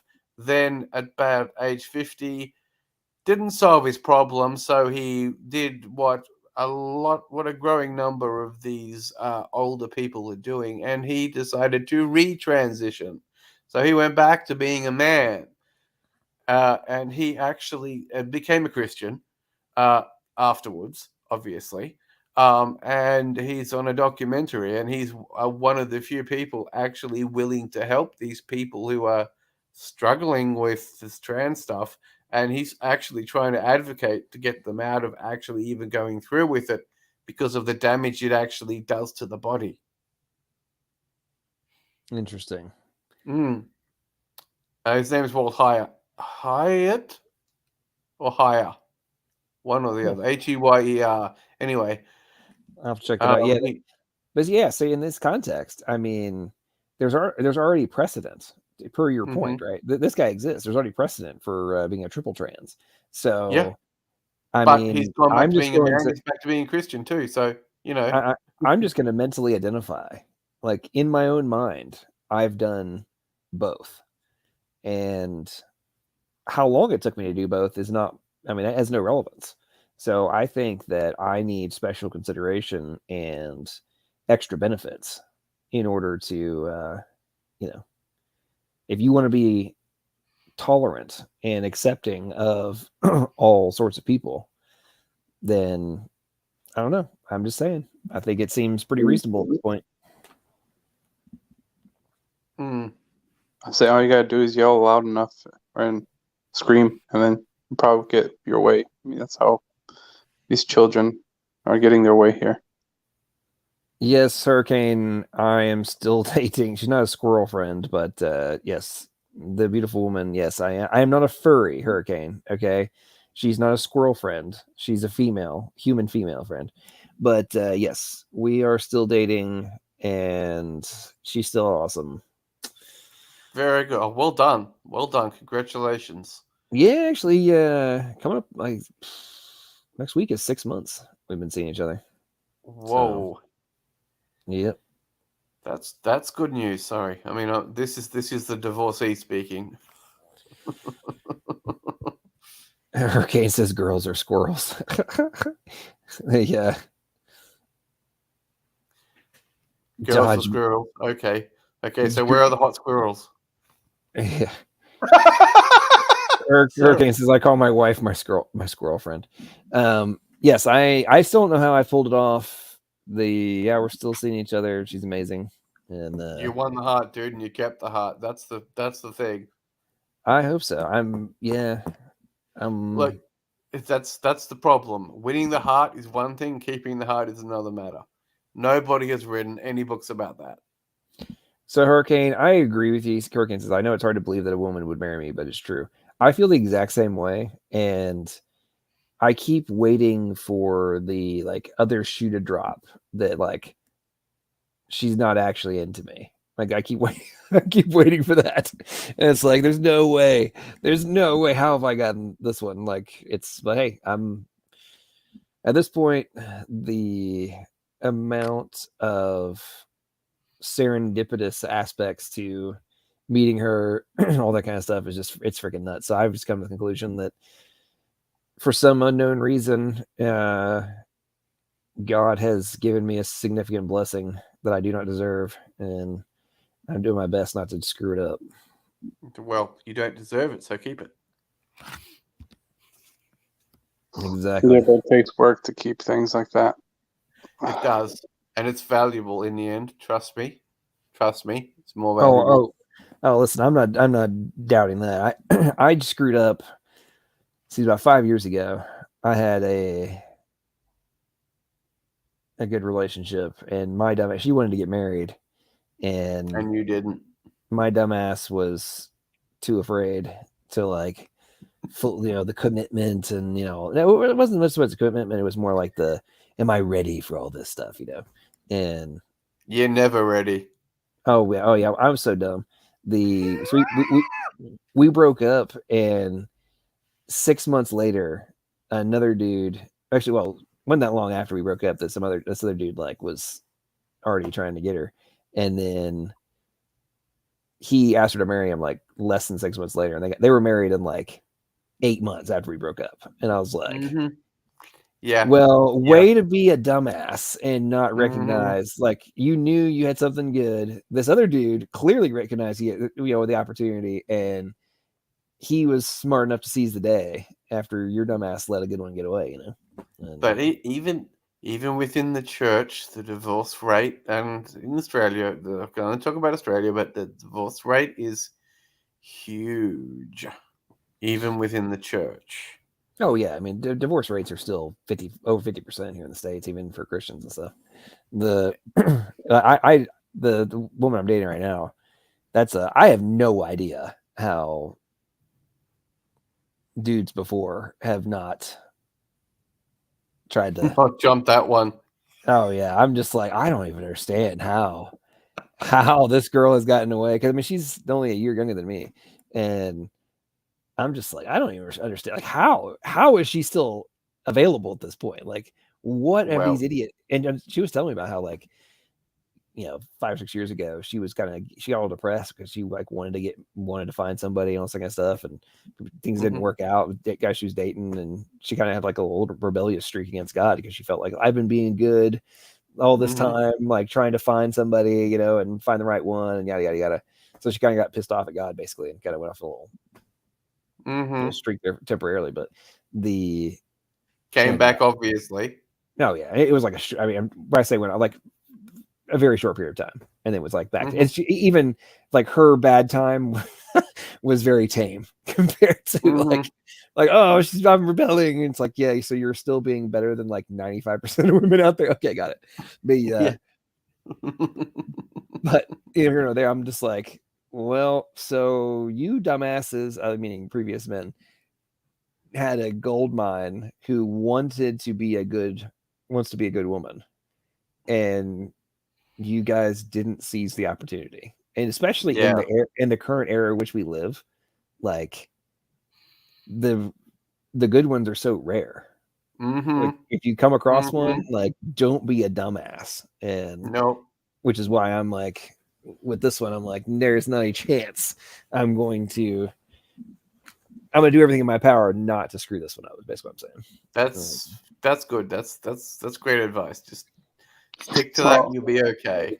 The thing is that the problem is that most people think that love is this happy feeling I get when you're around that person, instead of realizing love is sacrifice and a lot of work. You sacrifice your own time to try to make the other person happy, and the other person does the same thing, and mutually, it's not easy all the time. I'll tell you what. No, for sure. I know.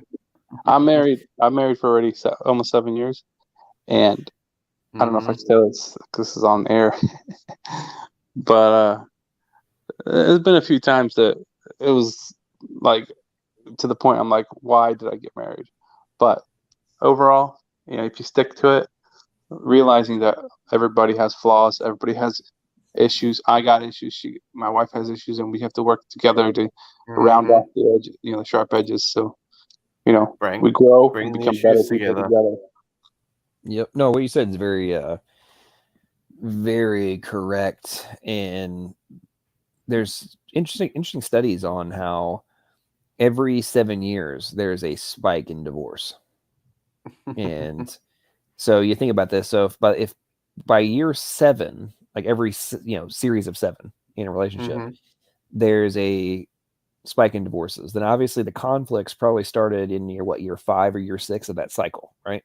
And or before, but like for sure they've started relatively in proximity, right? But before the 7-year mark, right? So obviously it's been year 5, 6, whatever. The conflicts have gotten to a point, and you're then faced with a choice. Either, to the point Slavic was making, you're consciously attempting to overcome them together, right? And yield on some things, agree on others, all that kind of stuff, right? However, what the study showed was for every 7-year cycle you make it through in a relationship, the probability of divorce declines with each one. So each time you've had to basically come closer to overcome whatever the challenge was, the probability of you not being able to overcome the next one gets better and better. Yeah. The probability of you being able to overcome the next one becomes better and better, right? So by the time you're, 30 years in, you should have a pretty good chance of being able to overcome bad stuff. Now, there's still obviously people that just give up, but obviously. So like my parents are now, let's see, this year will be 54 years for them. Whoa. And which I didn't know this until they had their 50th wedding anniversary. It's like less than 2% of marriages make it 50 years. And what was kind of interesting to me is that whole thing I was talking about in the study and whatnot.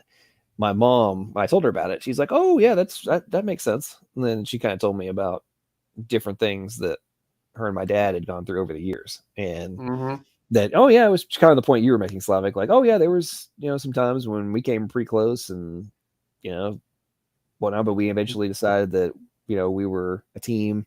And the thing that my mom told me, and my dad's talking about this too, but they decided to always view their relationship as being the two of them trying to get closer to God together.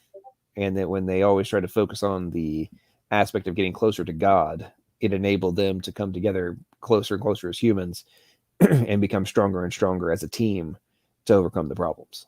And that as they got older, it became easier and easier to overcome things. And ironically, a lot of times the challenges as they got older were greater than the ones they had faced earlier in their lives, but were easier to overcome because they were stronger together.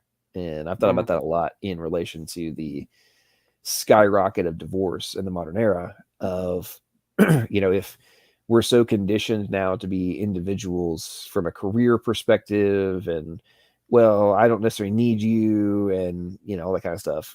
And it makes it much easier, I think, to not mentally become a unit. And even though theoretically you're a unit, in actuality and mentally you're not.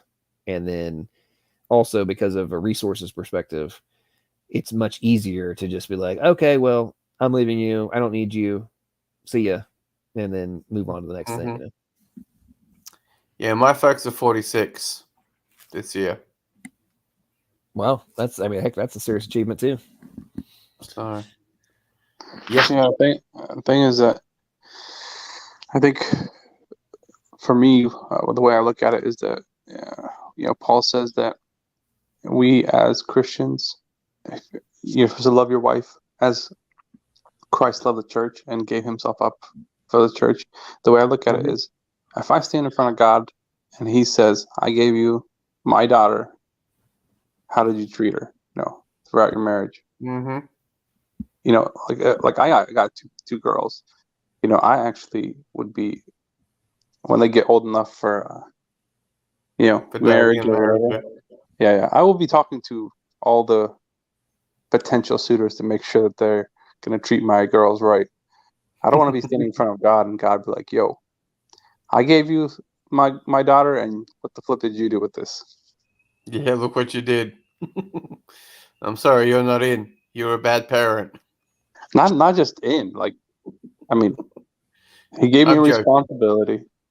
I am joking. No, I understand, but it's just that, you know, he gives you a responsibility, and either you live up to it or you fail miserably, and then you know have to give an account for it. Well, yeah, but aren't we supposed to fail dismally? Of course not. No, I'm not saying that. I'm not saying that. You know, failing is like the end of. You know, it's not like you become less to God, but I'm just saying that I don't want to do that, fail, and so I just have to go to God and be like, "Hey, I'm struggling here. I need help." But I've lost count of the times I've done that.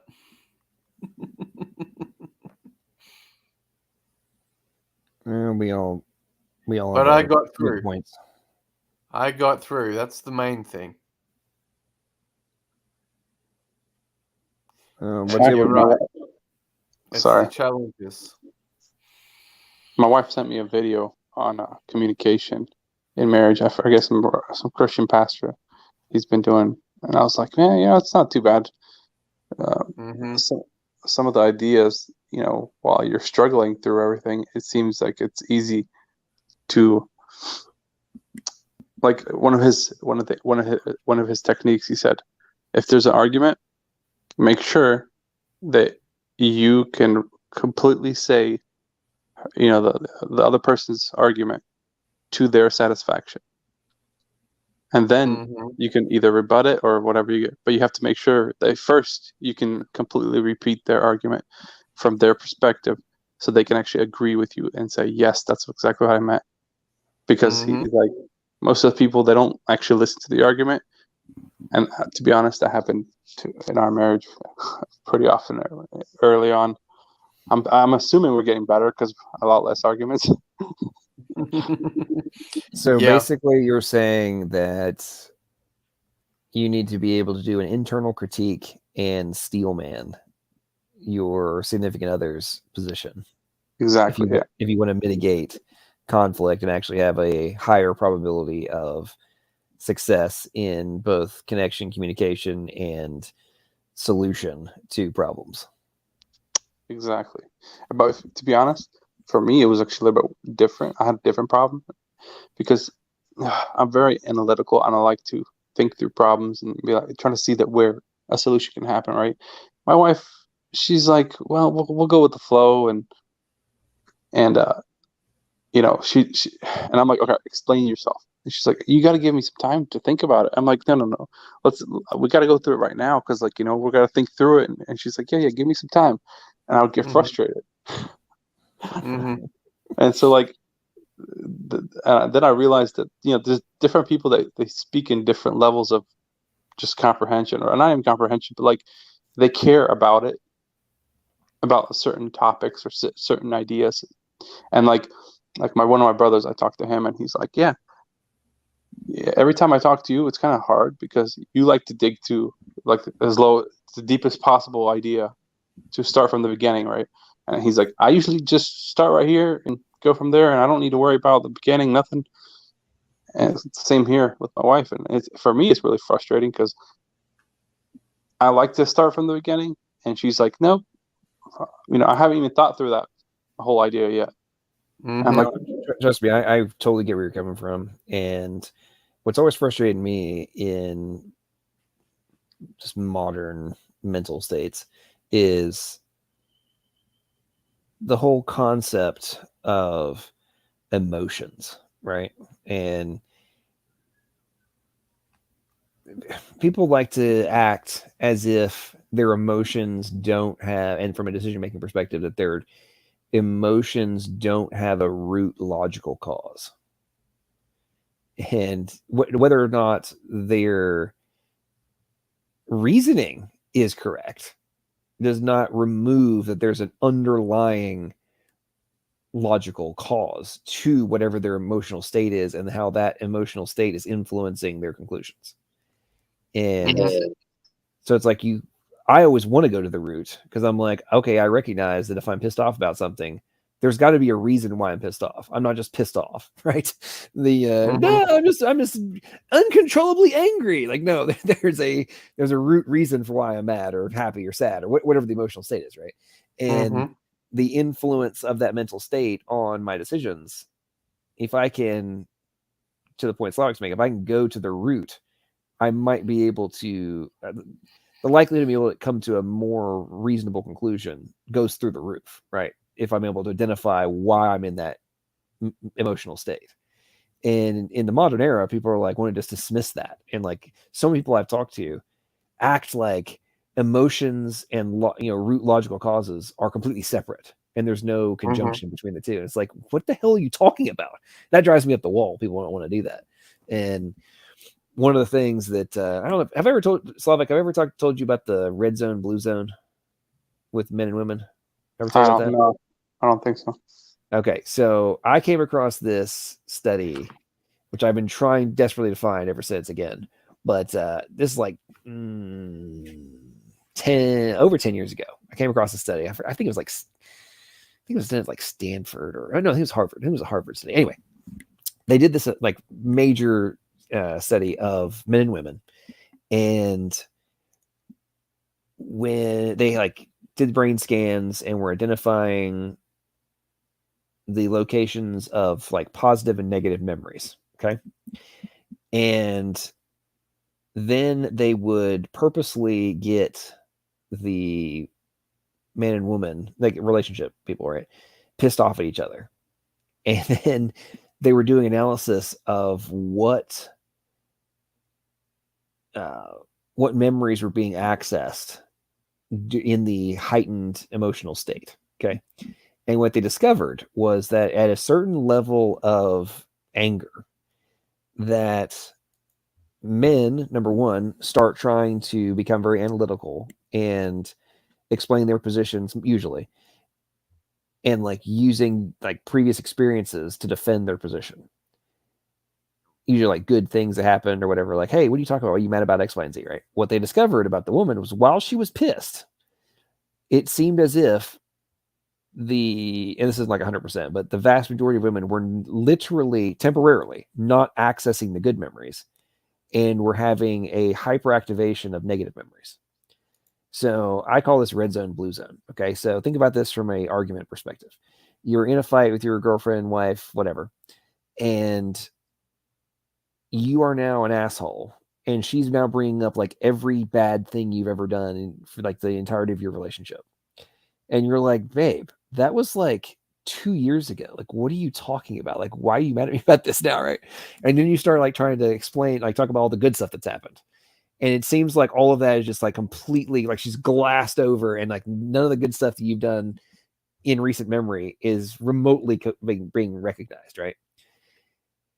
Very often that causes the man to get really pissed and be sitting there trying to defend himself. Like, what do you mean I didn't done all this good stuff? Like, you're getting all mad about whatever it is, right? We tend to get really pissed off, and then we start being assholes. And now we've created even more negative memories to reinforce all the negative memories that she's now activating with none of the good ones, okay, being interdispersed with this from a timeline perspective. Now think about this. Okay, so let's say you calm down, you leave, you're not arguing or whatever.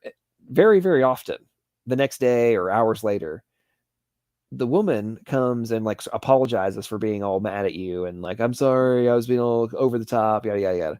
Well, what's happened is she's now reaccessing all the good memories and realizes that maybe she went a little over the top because all she was remembering at the time was the negative stuff, right? However, as the man, because in that time frame where we got pissed off, we have now inserted a whole bunch of additional negative memories. So guess what happens? The next time you're in a fight and all of the good memories get temporarily blocked out, she has temporary amnesia about the good stuff, you have just created even more recent negative memories for her to access, which exacerbates the anger in that period of red zone while she's really pissed off and not remembering the good stuff. So anyway, very long story short, when I was reading through all this, it made so much sense to me. I'm like, okay, So there's no point in me trying in that when she's pissed off, there's no point in me trying to like be super analytical and like put off all this evidence to defend myself, all that stuff. All I'm doing is extenuating the red zone period. I need to calm down, force myself to be calm, even though I may be seething on the inside. I need to force myself to be as calm as possible and hopefully shorten the red zone period as much as possible, while simultaneously not inserting additional negatives into this in anticipation of the future. Okay, I know it's a long-winded diatribe. Did all that make sense? Did you follow my logic flow there? No, I actually agree with you. To be honest, that actually kind of makes sense, because I used to have an issue with every time we get an argument, I have to apologize for things I've done, like from the beginning of the relationship to now. I'm like, I already apologized like 4 times for this. Did you not forgive me or something? I like, how many times do I have to apologize for this? Exactly. Okay. So you have to remember that in that red zone, she has forgotten like the reconciliation, the flowers you bought her, whatever, the dinner, whatever you did like to make up for it, has been erased temporarily in her mind. She is only remembering the bad stuff, right?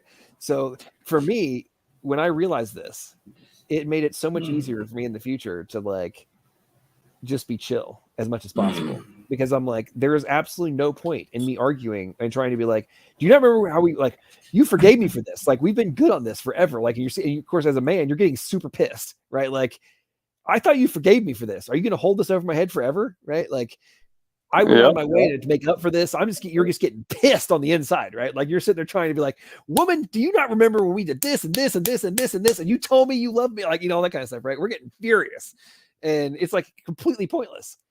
For me, when I had the realization, like it was totally pointless, and this was like documented, like, oh, it made it so much easier in the future to be like, she's in the red zone. She is in the red zone.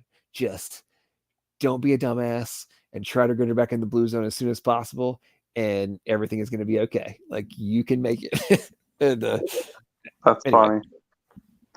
That's funny because that's looking back, I can see that's so true.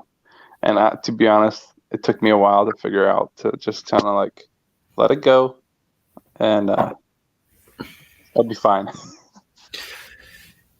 Yeah, and I wish I'd found this little course a lot earlier, but there's a guy in America, Pastor Mark Gungor is his name. Long after, well, a couple of years after I separated and almost a year after I divorced, I actually came across this How to Laugh Your Way to a Better Marriage. That's a much better course than every other course, because when you get married here in Australia, whoever marries you insists that you must do a marriage course. And they have their marriage course that they expect you to do, and you have to do their course. So if I could make a suggestion to those out there thinking that, go for that course, because you might actually get some laughs along the way. The other ones, you just don't get any laughs out of them. That's a good point. Yeah, laughter is an amazing medicine. If you're able to have fun together, then it's a lot of the things. The negatives take on a much smaller level of influence if you're just having a good time. I mean, obviously you're not having a good time all the time. Like that would just be superficial too. But being able to have fun together is a major component to building a strong relationship. I mean, heck, Joel and his wife, argue over video games all night, and they play video games together well into the dawn, or into the ether of the evening. Yeah, I got me a gamer babe.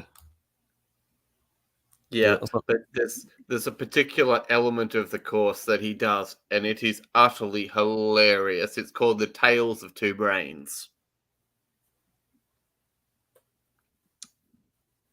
Basically, so he tells you the male brain and the female brain and why they're different. Ah, interesting. And it's very much hilarious. Like I go into it, but he makes it funny than I do. Basically, he says, you know what? Men have a brain that's like a shelving section. Okay, so basically, if you picture a warehouse with a forklift in it and all the rest of it, the man's brain is like the warehouse. he gets on his forklift, he goes around the shelves, he pulls out the boxes, he discusses only what's in the box. Okay, so he jumps it down, he pulls it out. This one's got stuff about the car in it. This one's got stuff about, and only they only put the stuff in the boxes that matter about the boxes. So he puts that box away. So basically, he goes, there's box for the kids, there's box for the wife, there's the box for the mother-in-law somewhere in the basement. That's one of the jokes. Anyway, basically, and then when he goes to describe the women's brain, and of course, and then there's the man's brain has this nothing box, and the man likes to get on the forklift, like my analogy is the forklift, get on there. He gets this box, he pulls it down, and he spends hours and hours looking at this box, and it's got absolutely nothing in it. So men like to spend a lot of their time staring into this nothing box. And then the women's is just like a tangled wire of everything going together, and the shopping's got to be done, and everything's got to be done, and it's just got to, and it's not an order. That would be the difference. That would make sense. I would agree with that. Yeah, but anyway, Mark Gungor does it, and it's utterly hilarious. The room just laughs. I'm sitting here listening to you, Grace, and she's saying she's got a nothing box. She's not that complicated. Yeah, but see, the other thing is, Mark Gungor said, I actually had one lady come up and she said, can I go into this nothing box with him? It's wonderful. And the guy, and he said, she says it takes practice. No, because if you want to go in there, you'll want to put a window in there and curtains on the window and a table here and this, and it won't be a nothing box anymore. Well, I wanted to join in. Anyway, I have bad connections. I can't hear the last two people that joined, so I'm gonna head out. It's been a fun talking to you guys. Appreciate Slavic. You have a good night, man. Yeah. Yep. You guys have a great time. Bye. I wanted to join to ask. I mean, I know you guys are suffering from. I married the best woman on the planet, so I know you guys are still having a struggle. Of course you did. Well, when you're done, of course you did. Every man marries the best woman on the planet. Well, I demonstrably can have proof. But you are funny. Regardless, when you guys are done talking about women or whatever, I was wanting to ask John if you wanted to see a live code example of the advanced programming techniques embedded into DNA tonight. Oh yeah, that sounds interesting. Yeah. All right, hold on. I prepared a small example here. We go. Let's see if I get my Chrome to share. Here we go. You seen it? No, not yet. There we go. So this is W3 School's popular free online tutorial for several programming languages. I just randomly picked Java. So polymorphism, I don't know if you remember from your coding days still, John. You say no? No, I mean yes. Yeah, it's been a long time. Yes, long time.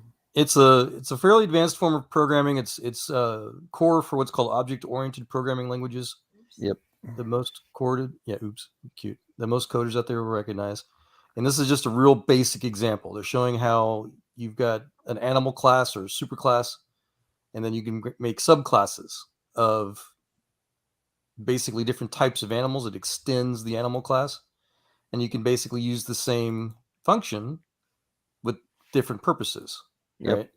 And of course, in the real world, this gets extremely complicated. You have parent or child classes, other languages call it base, versus these other classes. And so this is part of regular programming. And I took their example, and it shows how, even though this is the main part of the code, even though you're using the same function name, animal sound, you can overload it so that the main class, the parent class or superclass, some call it, replaces what it outputs. The animal, my animal says this animal makes a sound, right? You can replace that using the same function to say something different. You can view these different function classes as a nucleotide or a DNA sequence. This is a sequence of code, just like in DNA. Yep. And there are similarities, there are differences. And this is so in polymorphism, you can basically add on or create new things with the same code. This is how endoretroviruses work that people think that just came from monkeys. No, this is exactly how modern programming languages work. To show an example, if you create your own class using, without extending it polymorphically. Oops. So I'm going to create a pig class using the same pig subclass. And I'm going to call. Actually, I'm going to do this. I'm going to change from the animal sound. I'm going to change this to pig sound. Make it more specific, right? So I'm going to leave the main routine to call pig animal sound. So now pig, and I'm going to call pig's pig sound class, right? Or is function. Oops, if I can type. I mean, it's a small change in code. But as you can see, the second line where it calls the animal sound function of the parent class from the pig class still exists. So that code, that function is still represented. It's still accessible. And then when I called the pig sound function inside the pig class separately, I got the separate or new output using the same code, right? This is exactly how DNA works. Polymorphism. Polymorphism, as related to genomics, refers to the presence of 2 or more variant forms of a specific DNA sequence that occur among different individuals or populations. The most common type of polymorphism involves variation at a single nucleotide, also called a single nucleotide polymorphism, or a SNP. Other polymorphisms can be much larger, involving longer stretches of DNA. I hope you guys can hear that. Yeah, it's coming through. Cool. So these are SNPs, single nucleotide polymorphic codes, is all these are. Except God's code is extremely more advanced. I figured it'd be fun to show more other examples like that, maybe if you want in the future. No, absolutely, and that's the thing that always drives me up the wall in relation to the code arguments, the regulation components, all those different things. The direct equivalent of includes, and like, yep. So what do you mean it's not like programming, dumbass?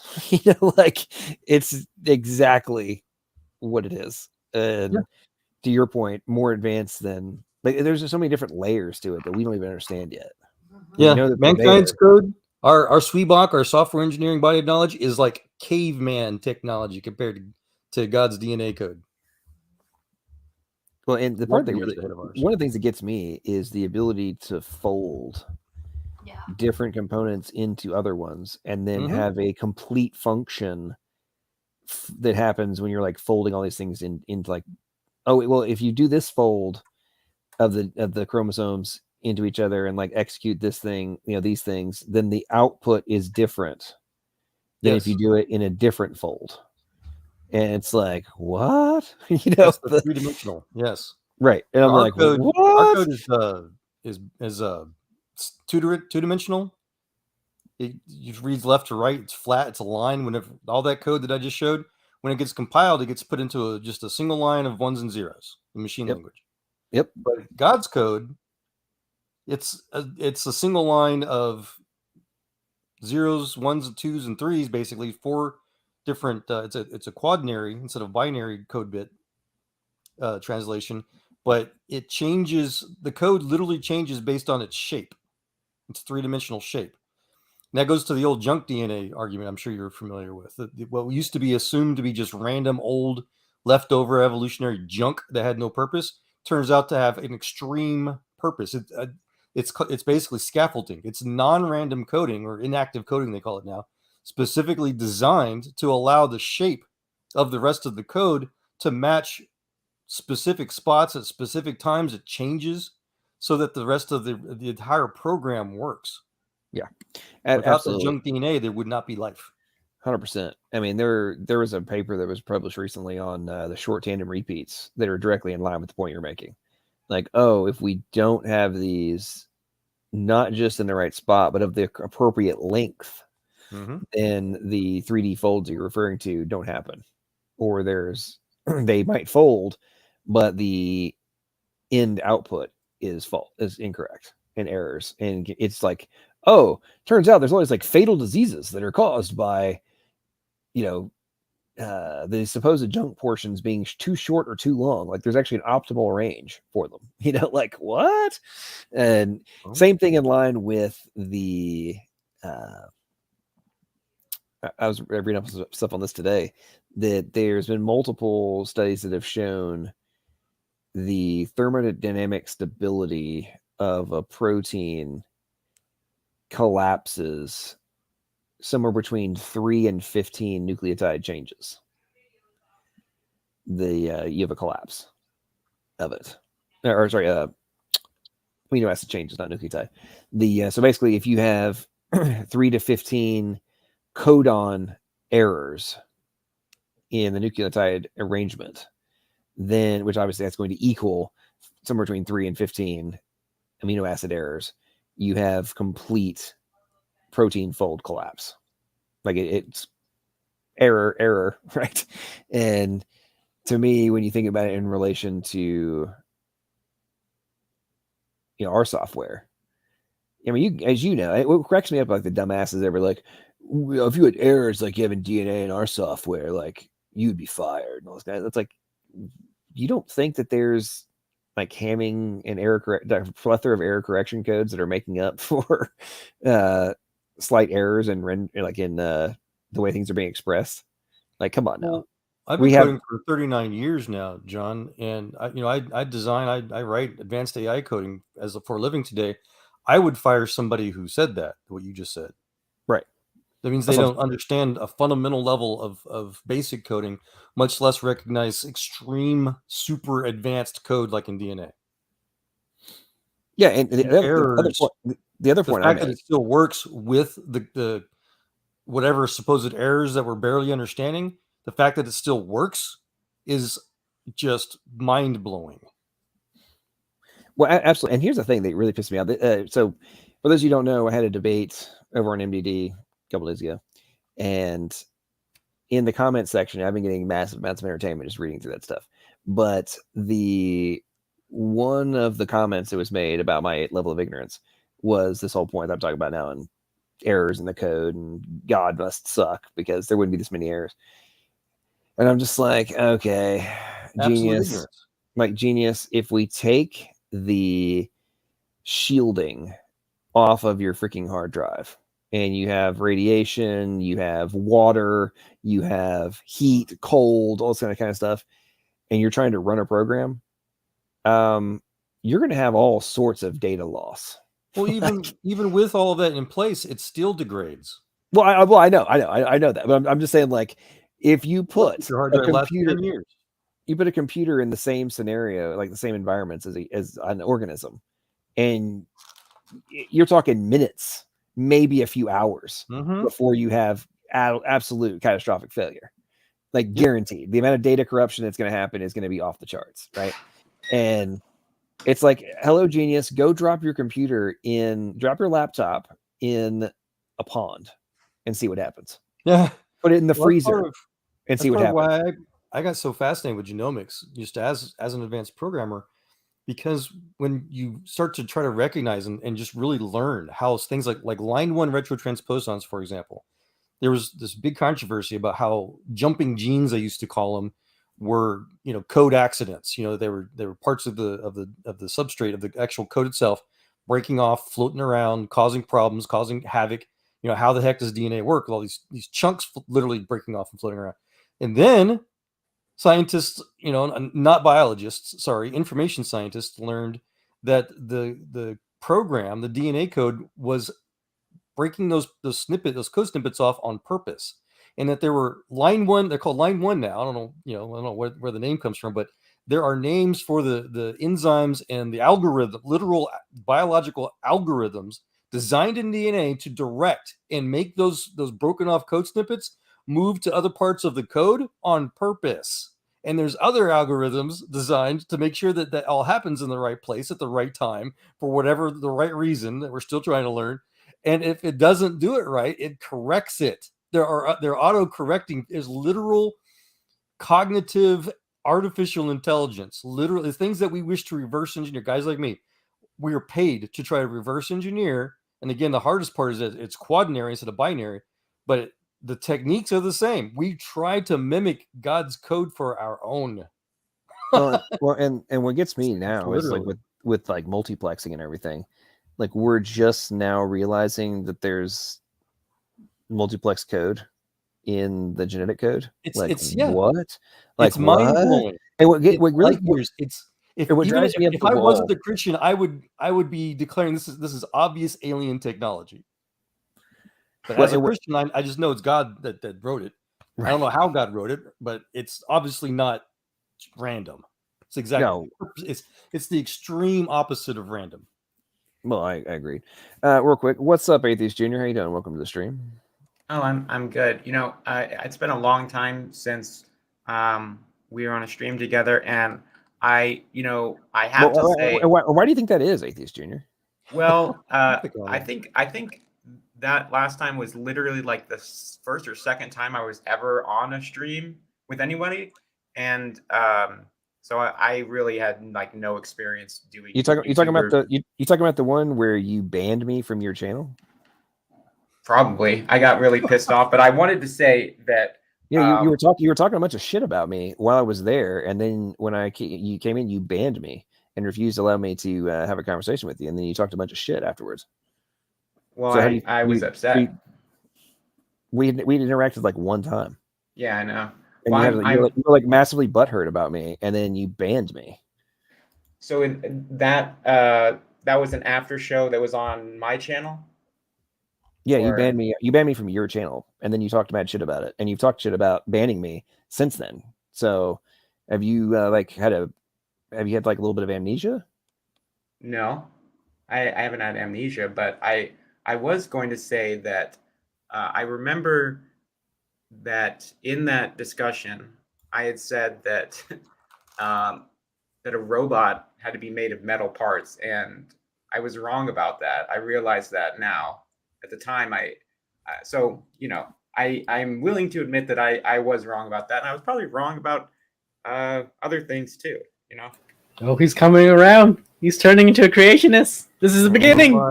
It's a metamorphosis. I don't. That might be going a little bit too far, but well, it's the beginning, my dude. It's the first step. Look, the first step is admitting that you could have been wrong. That's how it starts. Like you gotta abandon these things that have a hold on you. Stop letting ideas control you. Stop letting objects control you, and just let the truth come out. And even if it hurts your feelings, even if it like hurts your worldview, screw it. Well, I have commenters on my videos, and sometimes if I get something wrong, they'll call me out on it, and I'm glad that I have people that. If I make a video about a creationist like Kent Hovind, that if he gets something right and I get something wrong, that they'll call me out, even if they, are biased to be on my side in that situation. So I appreciate that. I think there are some people that probably don't want to admit that they were wrong about something, but are you still talking about the debate, or has the topic changed from that? No. I mean, we can talk about the debate. We just okay. Because I thought that I think Ken won. I think Ken Rock did not do very good. Pretty bad. Let's talk about the topic. The debate from earlier with Kent Hovind and Ken. So the topic was evolution on trial. That's not okay. Glad you realize robots don't have to be made of metal, though. Yeah, well, I watched this video by Veritasium that was showing it. They called them robots, and what it was an inflatable tube that's made of thin plastic that's really strong, and it's got these motorized mechanisms in it to where you can steer it remotely, and it inflates. So like you can use it to open up somebody's throat if it's closed up, or if you have an earthquake and there's a bunch of rubble with a body under it, you can make one of these It's like sort of like those inflatable arm flailing things, except you get it under the bubble and then you inflate it. And it's a flashlight. But they called it a robot because it can be, controlled and steered. It's not just like, a plastic tube you're inflating, but it's actually got some technology inside of it. And it's a really cool video. So you know what nanobots are yet? It sounds like kind of like nano machines from Metal Gear. Metal Gear. Nano machines, son. In the real world, in technology stuff, the sectors that I work in, they're just called micro electromechanical systems. We have real world nanobots today. It's in your cell phone. Okay. Yeah, one of my relatives is a PhD organic chemist, and he did his PhD dissertation on creating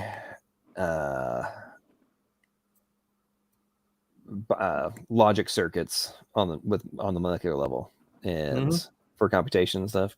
And they had some crazy. I mean, this has been going on, but they were creating some pretty cool stuff, and basically for processing on the nano level or the molecular level, which everybody's trying to do.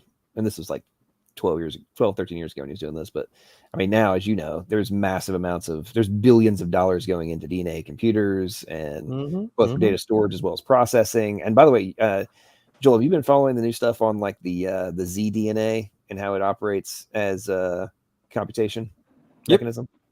It's freaking nuts, man. That stuff is like, what? Multi-layered DNA now. Yep. And that's why it just cracks me up in the debates and stuff where people just still deny that you have to account for this.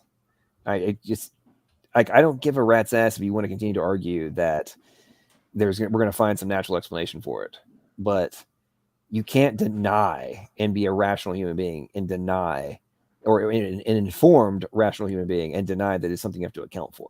That's what blows me away. Well, more importantly, you won't be able to. For technology experts like myself, we want it to be natural. We want to reverse engineer it. We want to find out how to develop it so that we could make our, again, caveman-like technology adapt to it. But it's not possible. It's literally supernatural. I get paid to do it. Yeah, it's here's the thing. I don't doubt that given enough time, that humans could figure out ultimately how life works. Well, we could eventually reverse engineer it with enough time, but that has nothing to do with whether or not, like, what the starting necessity would be, right? Like cool. I used this analogy the other day in relation to like the Iranian engineers reverse engineering a drone that got shot down in Iran, right? Or they snagged it in like the edge of Iraq or whatever, right? And then they've been reverse engineering our drone technology. Just because they're being able to reverse engineer it and then be able to construct their own doesn't mean that a bunch of really badass engineers in the United States were necessary to create the original one that they're being able to reverse engineer, or that all of the scientific discoveries that, from Newton and everybody else on to be able to execute the different functions wouldn't be necessary preceding it, right? Like, oh my God, we figured out how to make one, therefore we are God. Like, no, dumbass. Like, you reverse engineered ridiculous levels of technology and then figured out how to make your own. Like, that's a totally different context, right? So much worse than that, though. I wanted to try to jump in. I think people in general, including everybody that's listening to this tonight, barely know how to push the right buttons on their web browser to do things like what we're doing right now. We figure out the basic technology, the end user, the front end side of things. Nobody I don't think anybody here knows, HTML code well enough to write their own StreamYard app, to write their own YouTube app, much less the backend code to be able to access all of these things, much less the middleware, the API, to be able to do the work that we're just taking for granted for.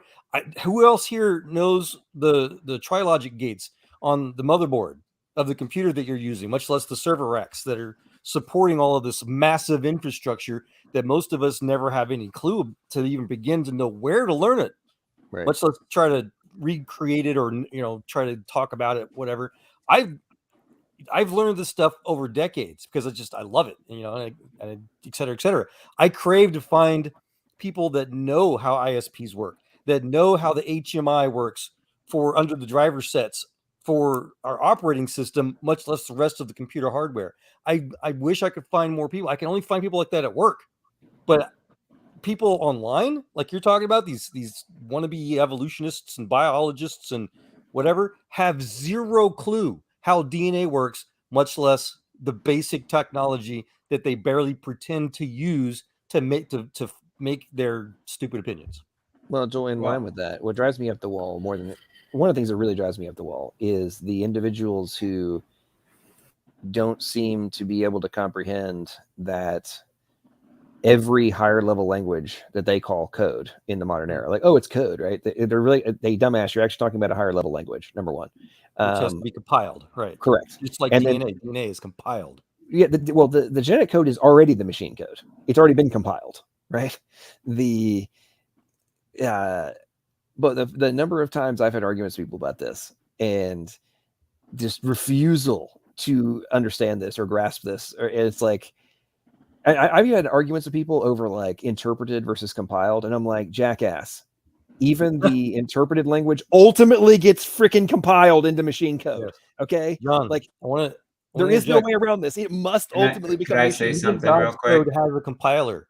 There's reverse transposon whenever the messenger RNA, there's some designs of it that even though once it's been finished its purpose with the ribosomes and whatnot, and it's done the translations like you were talking about earlier, there are parts of the techniques that do get reversed back into the nucleosome that go back to the DNA, and so that's how DNA is read and write. There is a compiler level in DNA. Absolutely. Oh, absolutely. 100%. 100%. What's up, Atheist Junior? Go ahead. Well, I was just gonna say, I fully admit that, like, when it comes to like old school computers, like a 486 or something like that, people back then were type something into BASIC. You were using a command line. Now, like, I'm just using something that has a graphical interface where it's much easier for me to do that. I couldn't like do that sort of old school computing because it's so. When I was getting into computers when I was a kid, it was already like Windows XP, so I was already used to having like a GUI. And you're not using Commodore? Well, that's what John's talking about. The kernel, the operating kernel hasn't changed. I think he wrote. No, he's talking about OBS. No, he's talking about in the old days is exactly the same as it is today. No, he's saying about the input. He's talking about tools on top of tools on top of tools, so that absolute noobs can pretend to use it. Yeah, that's what he's saying. Like, he's a noob. He's saying that he lives in the era of drag and drop now versus actually having to. And that's when I've talked about this in many debates. That I've come to I used to think that because we live in an era of technology, that the arguments about biological systems and the nanotech, the programming language, all the different aspects that are at the root level of biological systems, that I thought that because we live in the technology era, that people should make the intuitive connections and see the obvious, right? But the point you're making, I've ultimately came to that conclusion myself. Like, okay, so what percentage of people, even people who are, devs now, they are 99.9% of them don't even understand or haven't even been introduced to the lower level languages, machine code, et cetera, et cetera. They only know higher level language. And in many cases, it's being simplified even more and more for them, right? And those are the people that are devs, right? Aren't even having to understand the root fundamentals, the things you've been talking about, Joel. And once I realized that, and then I actually went and I started researching curriculums at different universities, right? Because I was like, how the hell can people with computer science, with the software engineering degrees and stuff, how the hell are they not understanding the root fundamentals of information and communication theory? Like, what the flying F is going on? Like, how can you not know this, right? And then I found out that it's not being taught. Even people with 4-year degrees and stuff, they've learned, like, if they had anything on an earlier level class, like undergrad stuff, it's like very, very like superficial basics. And it wasn't people that, except it was more people that were doing like communication, like telecommunications and stuff. They're actually having to understand the root, information and communication theory. And it wasn't even some people, depending on their specialty, even from computer science perspective, weren't having to understand the root fundamentals. And I'm like, well, that explains how so many folks are just, this stuff is going over their head of like, how in the hell can you modify existing languages and then have them be able to be compiled into DNA sequences? Like, how can you do this if it's not a freaking code, dumbass? Like you can't turn one into another. It's. Can I respond to that real quick? Sure, go ahead. I think one possible reason could be that I think you're talking about English-speaking people and our side of the world, the Western people. I think that a huge percentage of these type of jobs or people who are gaining these skills is in India or in China, different countries. Oh, it's all over the world. Well, I understand. I'm just saying that there's a big percentage in these countries of people who are learning to code, especially China. This is my profession, and I understand where the misconception comes from. You're going to disagree with that? Yes. Look. Okay. And I'm trying to explain. Everybody, or coders, come from all walks of life. Sure. The disparity that you're describing is because there are just more of them. There's larger there's billions of people there versus America's. We have barely 150 million working age people, and they're cheaper. That's it. That's true. But what I wanted to share, so I wish I could find fellow coders, much less advanced coders, people that know how to do things beyond what you're talking about, atheist. And John, I was going to remind you, that's one of the things I got most excited when I first, met you and found your channel. You turned me on to that guy that I forget his name right now. Perry Marshall? No, he's another classic example of how academia is absolutely useless. But no, he's one of the atheist YouTuber guys. You have a funny name for him now? Oh, Godless Engineer? No, he's another. I'll not. Raging atheist? No, he's the older gentleman. He lost his daughter about a year ago. Yes. Answers in Atheism. Speed of Sound of Gravity. Yes. What was your pet name for him? Speed of Pudding. Yeah, when I first met him, he was a coder. I was excited. Okay, cool. Someone who disagrees religiously that claim to know advanced coding. And so I was like, dude, YouTube is awesome. It's finally a place I can find people outside of work that know this crap. But and yeah, he's a coder, but he's talking about Ruby on Rails. He's talking about front end stuff, and very basic AI stuff. And it's just, where are the people? Coder, Joe? Yeah, I'm Ralph. Hey, where are the people that LPP that know this stuff, that know code, that have touched working on DNA projects, even genomics? Where are they talking? I mean, I appreciate all the Dr. Tours and everybody else online, but where the heck are the coders making the examples between these things? No, I agree. Hey, real quick. So what's 80s. Up? Hey, so House of Comments just joined. What's up, man? How you doing? I believe House of Comments you're a computer scientist, right? Yeah, I am. My name's Ralph, by the way. I'm from England. I'm in Berlin right now. My missus is German. So, yeah, I only ran into LPP via these debates, and I just saw you guys. And I'm like, more Christians, more scientists, more Christian scientists, and Christian computer scientists. Christian computer scientists rock. Right? We're like, let's understand this atheistic world model using computer science. It makes no sense to me. It's like, So I'm into that kind of stuff, by the way. I'm also into trolling atheists, but that's just my bad side. That's the best. House of Comments. Maybe God sent you right in the middle of me trying to complain about. It's just so to the Lord, man. I mean, they just lost lands, a lot of them, right? I mean, my new one is science. I was just on the Amy's chat, and they were all bleating about how much they defeated. What's the sister's name again? Taylor, right? Taylor, yeah. Yeah, Taylor, and what do I call you, LPP? Do I call you Matt? Do you prefer Maddox? Do you have a name, or do you want to? Yeah, my name is John Maddox, but it doesn't matter. John, okay, hey John, right? John's a good name, right? And it's funny because they're all just like they almost follow this religious practice of scientism, And then I keep inventing concepts like the science of the gaps, right? For epistemic gaps between their models. Then you just point out scientific things to them, like every ontology in physics has always been 100% wrong, right? I mean, it's always been completely inaccurate, right? From the atomist to Newtonian mechanics to black body. But they seem to think that this is truthful, right? That these are truth-bearing things. And then when you take it to computer science, it gets a lot of fun. So my background's I'm older than you guys, probably twice your age, whatever, boomer here. But I run a new startup building the world's first digital democratic system. So it's very complicated on the back end. And I just am modeling things. When I finished my research, I was at Stanford in the US, and in the US for a while. We built the first semantic web, ingesting all of the PubMed articles, creating ontologies for them automatically so that we could support like the armed forces and stuff in surgery in the field. And you look at this stuff, half of the journals are just have logical errors. They have ontological errors. They have, right, if you computer parse them, this idea that science is producing this peer-reviewed journal that is meant to be a truth bearer is just nonsense. Right? We should just keep calling it out, right? Because I love science. Like Galileo never existed, right? Yeah, I just came from the Aminu channel, and like I like how they try to use like as if peer review or consensus is part of the scientific method. Like it's not part of the scientific method. Why are you bringing it up? You mean the consensus cartel, right? It's not part of science. Hey, real quick, guys. Hey, guys. It's not part of the scientific method. Hang on, guys. Hey, Red, I can't, and you got to connect your microphone. I can't let you in unless you at least have your mic connected.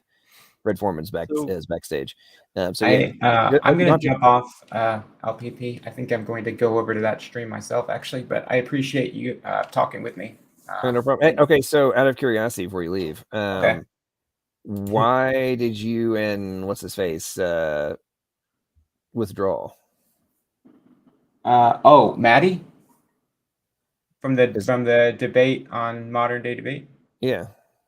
Well, she said she wanted to withdraw because she found out that James had hosted Richard Spencer on his channel, and so she emailed me, or she sent me a message, and she said, well, I don't feel comfortable doing this knowing that he's platformed Richard Spencer. Do you think that we should still do the debate? And I told her, well, I mean, we've already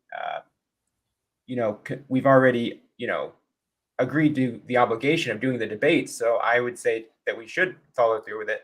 But you're my debate partner. If and then she ended up telling me, I emailed James and, I'm withdrawing. And I said, well, you're my debate partner. So if that's the decision that you want to make, then I'm also going to withdraw. But so yeah, that's why. Of all the crazy people that have been on MDD, like, okay, interesting. All right. Well, fair enough. Yeah, I mean, I sort of could see both arguments, but I just figured, that's she made the decision, and it is. I mean, what's funny, man? I spent the last 2 years with a lot of time spent with the alt-right, converting a lot of boys away from the bad side to back to Christ and stuff. And if you look at this, what's ironic is all the skeptics seem to be super progressive, right? They're all into my evidence, my reality, my epistemic certainty, but their politics are totally socially subjective, right? Theories of institutional systemic nothingness, right? It's kind of weird. And if you do anything to progressives, I'm sorry if you guys enemy of progressives, right? But if you say anything to progressives, they get really upset and then they throw all their signs out. It's just a remarkable phenomenon. Yeah. It's like I have to ask, their religion. Yeah. So you don't think that peer review is part of science, or it's not part of the it's not part of the scientific method? Well, it's not a step in the scientific method, but I think it's a part of what scientists do in their jobs. No, God, no. That's part of the problem. So Galileo Galilei, you heard of him before? Yes. Remember how he was sanctioned by the Catholic Vatican Church for going against the heliocentric model? Yeah. Yeah, his only problem in his entire life was peer review. I love his quote, his letter he wrote to was it Mark Wessler, 1612. He said, quote, "In the sciences, the authority of thousands of opinions, peer review, is not worth as much as one tiny spark of reason in an individual man. Besides, the modern observations deprive all former writers of any authority, since if they had seen what we have seen, they would have judged as we judge. peer review is only for religious people, for church groups, including atheist religious people. Have you guys ever heard of Michael Foucault? No. Michael Foucault was like a ex-Marxist that turned against the Marxists, and he basically stated that Marxists will inevitably use academia as a way to achieve power and control over the political discourse, and that's what ended up happening. This was back in the 1970s when he said this. Well, the Nazis and the Soviet socialists said for decades. Yeah, I think that actually, if you look at Foucault, Derrida, all of them are from the school. Their attack was quite clear. They because communism lost, they said the only way to attack the source of the problem is Christian patriarchy. So they would do the long march into every institution, into the family, into the school, into academia, to effectively destroy Christian patriarchy of man and woman and family under God, right? I was going to say, family values in general, Yeah, just the whole thing, right? Yeah. I gotta give credit to Michael Foucault. He stuck with it even after, even to the point of getting AIDS. he was like the old right version, or like the Karen version of postmodernism. Well, back to the subject. Go ahead, John. Sorry. I was going to say your point about the progressives. I think it's on full display. This, over the school shooting just happened in Texas, right? We have the literal same people who have been insisting on the legality of execution of unborn infants, unborn babies, right? And on the flip side, are taking the exact polar opposite stance on the kids being the elementary school kids being killed. It's like, so it's so hypocritical, right? They're like, let's send billions of dollars of weapons to Ukraine so we can send LGBT to liberal imperialism there, but let's take guns away from Americans. That's enshrined in your constitution, right? Oh, yeah. That's just, I mean, okay, you're going to ship guns to another part of the world for other people to kill each other, but you're not going to let an American defend his house or his family. You're like, what the heck? Yeah, I find that hypocritical. It's okay to do mass shootings in other countries, but not here. And what's amazing about the Ukraine stuff. Before we change off into political topics again, I wanted to confirm, House of Comments, I asked in private if you've got John's email. I don't, but I'm sure I can get it, or I can give you mine. I can. I'd love to give you my email. Yeah, we can reach out. Hey, if you want to talk software and stuff like that, if you want to talk software, politics, and crisis, I'm up for it, right? Yeah, no. More specifically, I was going to ask even if you've done some professional work with genomics yet. No, I haven't. I'm interested. I'm not a biology agent, but I love things like obviously genetics. You don't need to be a biologist. No, none of that. None of the wet bears, I call it. But I'm very interested, for example, in things like what are the computational spaces, and how would you compute Turing machines in genome spaces, stuff like that, from a software perspective, right? Yeah. Matter of fact, there's 20,000 DNA string, right, with 4 tuples, right? You're like, so what does this permutation space look like? And what's just the song? So here's can I be silly? I'm new to the panel, but if I was silly and saying, well, if God created the universe and you've actually encoded it as an information abstraction all the way, then really John 1:1 is the verse that is the creator that it has precisely what the thing that boots the universe is up, right? From Genesis 1 to John 1:1 is almost a clear instruction to those created, right? It's saying here's your structure in the universe. It's clearly an information structure, right? So so we can do. I mean, I've had those kind of chats on consciousness, on computation consciousness, and stuff like that. So, yeah, that's what I was trying to let you know. The biologists are the ones that are hiring computer scientists, information scientists, so they can pretend to continue to do biology. You cannot do biology without computer science anymore. Well, I was very lucky. So one of I don't know if you guys know a place called the Santa Fe Institute. Are you familiar with the Santa Fe Institute? That's probably the world's premier think tank in very interesting complexity science, and basically rotating Nobel laureate. So when I was moving to California, I went there to meet Stuart Kauffman, who was the first person to show Darwinism is incomplete, right? So there just isn't enough time mechanically.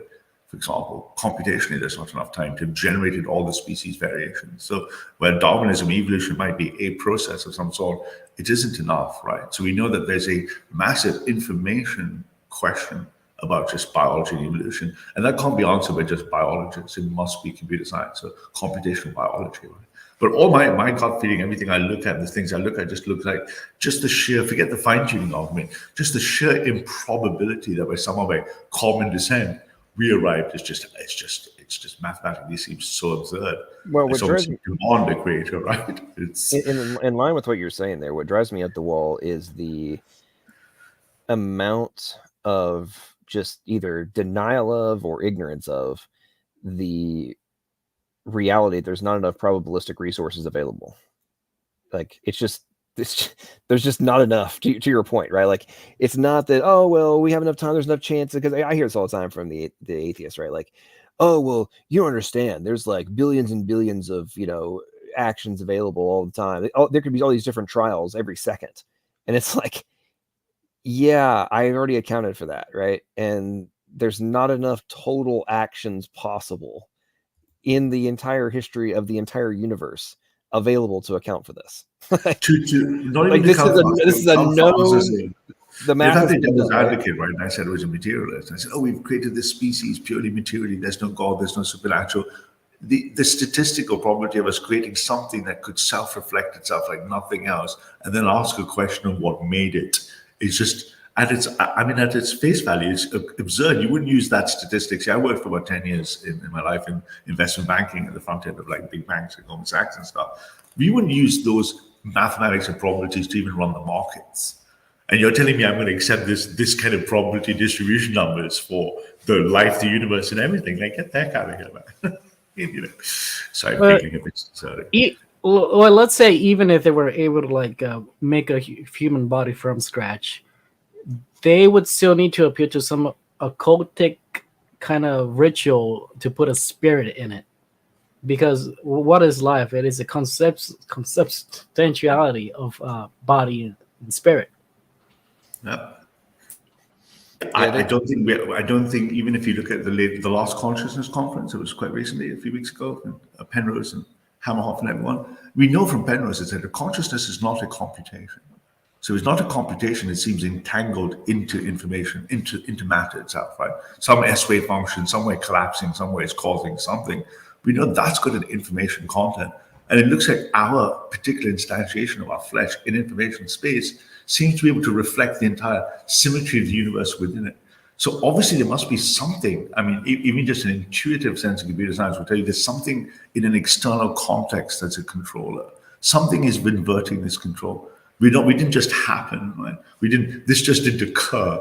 For me, that just sounds crazy. I mean, maybe I'm sounding silly here, but it just sounds, I wouldn't use the same kind of thinking when I was designing software. I wouldn't just say, hey, let me use the genetic algorithm and let's breed lots of stuff and hope I breed an optimal sort algorithm. That just wouldn't happen either, right? You just wouldn't hope. You could say I could breed all possible combinations of all Turing machines, and enough monkeys with, slamming away for long enough, life would emerge. But I wouldn't use that. But the scientists, I think, the atheists use that because fundamentally they start. See, they're not atheists. I don't believe there's a word atheist. I think they are anti-theist. There's nothing atheistic about them. I think that's just cover. They're anti-theist. They're anti-God. Right? Yeah, they are. Yeah. So, but chaps, I might have to bounce a couple of minutes. It's really early in Berlin, and my missus has just wandered up. So I might have to take some beauty. But I'd love to pop on sometime, man, John. And if you have a longer panel or anything, I'd love to come on. And you can. Absolutely. Great talking with you, and hopefully we'll talk again in the near future, for sure. Yeah, man. All right, take care. Thanks. Nice meeting you, boys. Cheers. That's what I'm craving, John. I wish we had more streams dedicated to talking about the details. Yeah. Because it is getting boring just repeating the same stuff. Like, it's a code. Like, yeah, it's a code. Now let's move on. Yeah, let's talk about the code. I know it's hard for most, but the fact that we're still arguing over whether it is or isn't just is indicative of the unfortunate reality that the vast majority of the Evo atheists on YouTube are astonishingly ignorant fools, and they have been successfully brainwashed by the anti-theist that House of Commons was referring to, that has been controlling Satanists. Just say Satanists for decades at this point.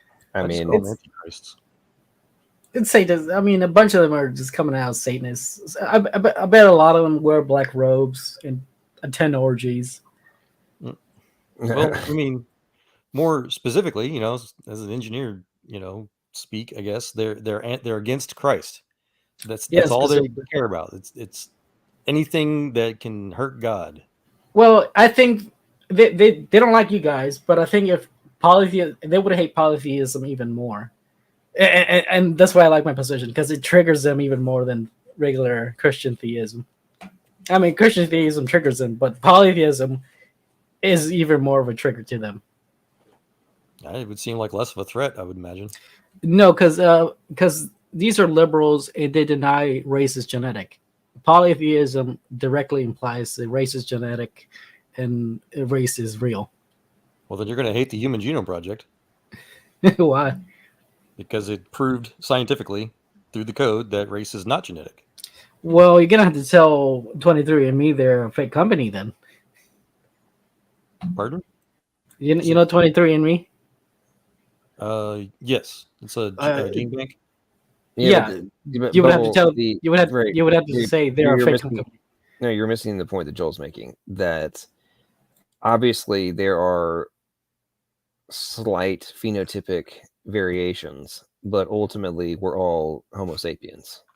Well, there isn't, dude, listen, bro. Yeah. There isn't a Homo sapien africanus, Homo sapien europaeus. That there is Homo sapiens. That's it. No, that's like the ancient myths of the 4 different human races, the Mongoloid, the Caucasian, Africanus, all that has debunked for over a century. But more importantly, so the Human Genome Project again is who's directly responsible for conducting what was called a historical genetic trace. Basically, started the things like the 23andMe thing. The Human Genome Project started that, and I can show you, I give you their own human.gov websites that show the details how that evidence shows that we're all from one origination point, exactly as biblical science puts it. We're all one race. We have different genetic and jungle jargon goes into extreme details. Often I've heard of them. We've got different allele groups that show where we can be, where we came from more recently, ethnically, but we still all have the same exact combinations of allele groups. No, there's a human species, but there's different human races. Nope.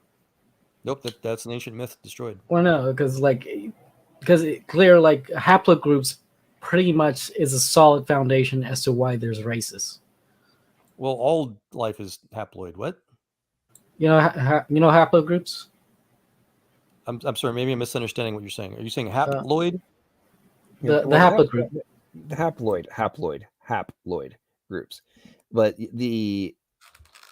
with those slight modifications, that's like saying that the slightly different versions of dogs are not dogs. No, it's not just one or two.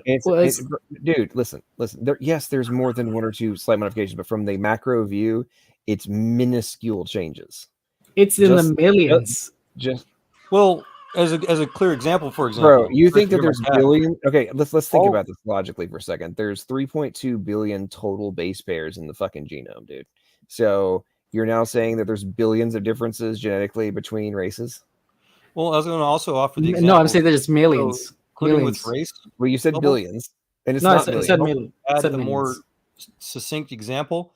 All humans, including you, have the same exact amount of melanin in our skins that is expressed differently, what's called epigenetically, which is outside of genetics. So your skin tone will change over time. You have the same exact amount of that chemical in your skin organ as the darkest, quote unquote, black guy. You are black genetically. No, if you look into my genome, you're not gonna find the Irish bits that is necessary for an Irishman. Yes, you are. Some parts of it might be turned off. Those allele groups, they're recessive, but they still exist. Sorry. No, it's not. It's not. I don't understand genetics, buddy. It's not a millising. It's You're not a hybrid. I'm not saying I'm a hybrid. Yes, you are. That's what the old myths were. I'm saying I'm not Irish. Mendel destroyed that myth back in the late 1800s. He's considered the father of modern genetics. No, Hybrid Watson can't mate. Even Watson admitted that there was racism. Okay, so from genome.gov, He From stole Genome.gov? Watson- that lady. I forget her name right now. Watson was Is a Watson total Allen. fraud. He admitted that he whenever he was getting busted for what was that lady's name that Watson and Crick stole from John? You remember? Frederick. Hang on, I'll Google it real quick. He admitted that he found his he's- discovery, quote unquote, stealing from her work because he was on cocaine. The guy's a total fraud. He's proof academics are just murder science. You don't. Oh gosh, No. you got a lot to catch up on, buddy. No, seriously, you are exactly the same as all the humans on Earth. Rosalind Franklin. Here, we can use dogs as an example. There is no turning off and on of a Chihuahua's genome that's going to turn it into a German Shepherd. Yes, there is. Okay, it'll take several generations, but it wait, several generations? Yes. Okay, now you're starting to sound like an evolutionist. No, it's what we call them mutts. Well, no, a mutt. It's a mixture of two different dog breeds. I used to have a Siberian Husky with Gray Wolf mix, for example. Beautiful, gorgeous dog. Should rip your arm off, and they're tiny little. I forget. I don't even know what kind of. I think it was a Dachshund or something. Tiny little dogs would always try to mate with her, and if they could, because she was a beast, then they would have some other mixture. They would still be able to have, whatever next breed, and eventually the little dog will procreate into medium-sized dogs back into big dogs. Vice versa. It's called breeds. Yeah. How do you get the breeds? That's the problem. Through sex, and so that's the point. Yeah. Who's gonna? Okay. Who's let's say there's Chihuahua. Who's the Chihuahua gonna mate with? If there's only a Chihuahua. Another dog. Okay. Where did that other dog come from? Other dogs. What other dog would that be? A Whatever Chihuahua? dog you want. Well, because now you're using just like you can mate with an African. Don't go there, buddy. You fell for the same trap the other guy did. Beautiful California blonde. She's as white as the white can be. She just recently married and had a baby with a Filipino, and their daughter, my granddaughter, is the most absolutely beautiful human being I've ever seen. Did you know? Wait, hang on, Bubble. Did you just say that you wouldn't have sex with an African woman? No, I'm saying he fucked up with his comment right now. No, I didn't. You did. No. We need clarification. No, hang on. We need clarification because you opened yourself up for a ass whooping. So, did you just say that you would not have sex with an African woman? I probably would, but I'm not interested in African women. Okay, so it's not your like. Okay, so it's not your like. You're not into that. Okay, I understand that. Okay, so no, but wait, we need to clarify Bubble's type now. So, you're my type. So a Brazilian woman, Asians there. Okay, so you're all about some Asians. Okay, that's fine. Okay. All right. Anyway, but let me get back. Joel, did you know that the children of mixed race couples are more infertile than that of those who are not mixed race? I know for a fact that's stupid. I'm sharing. That is a fact. I'm sharing a picture of the most beautiful human being on earth right now. I don't care how beautiful she is. She could be wonderful and beautiful, but that is a fact.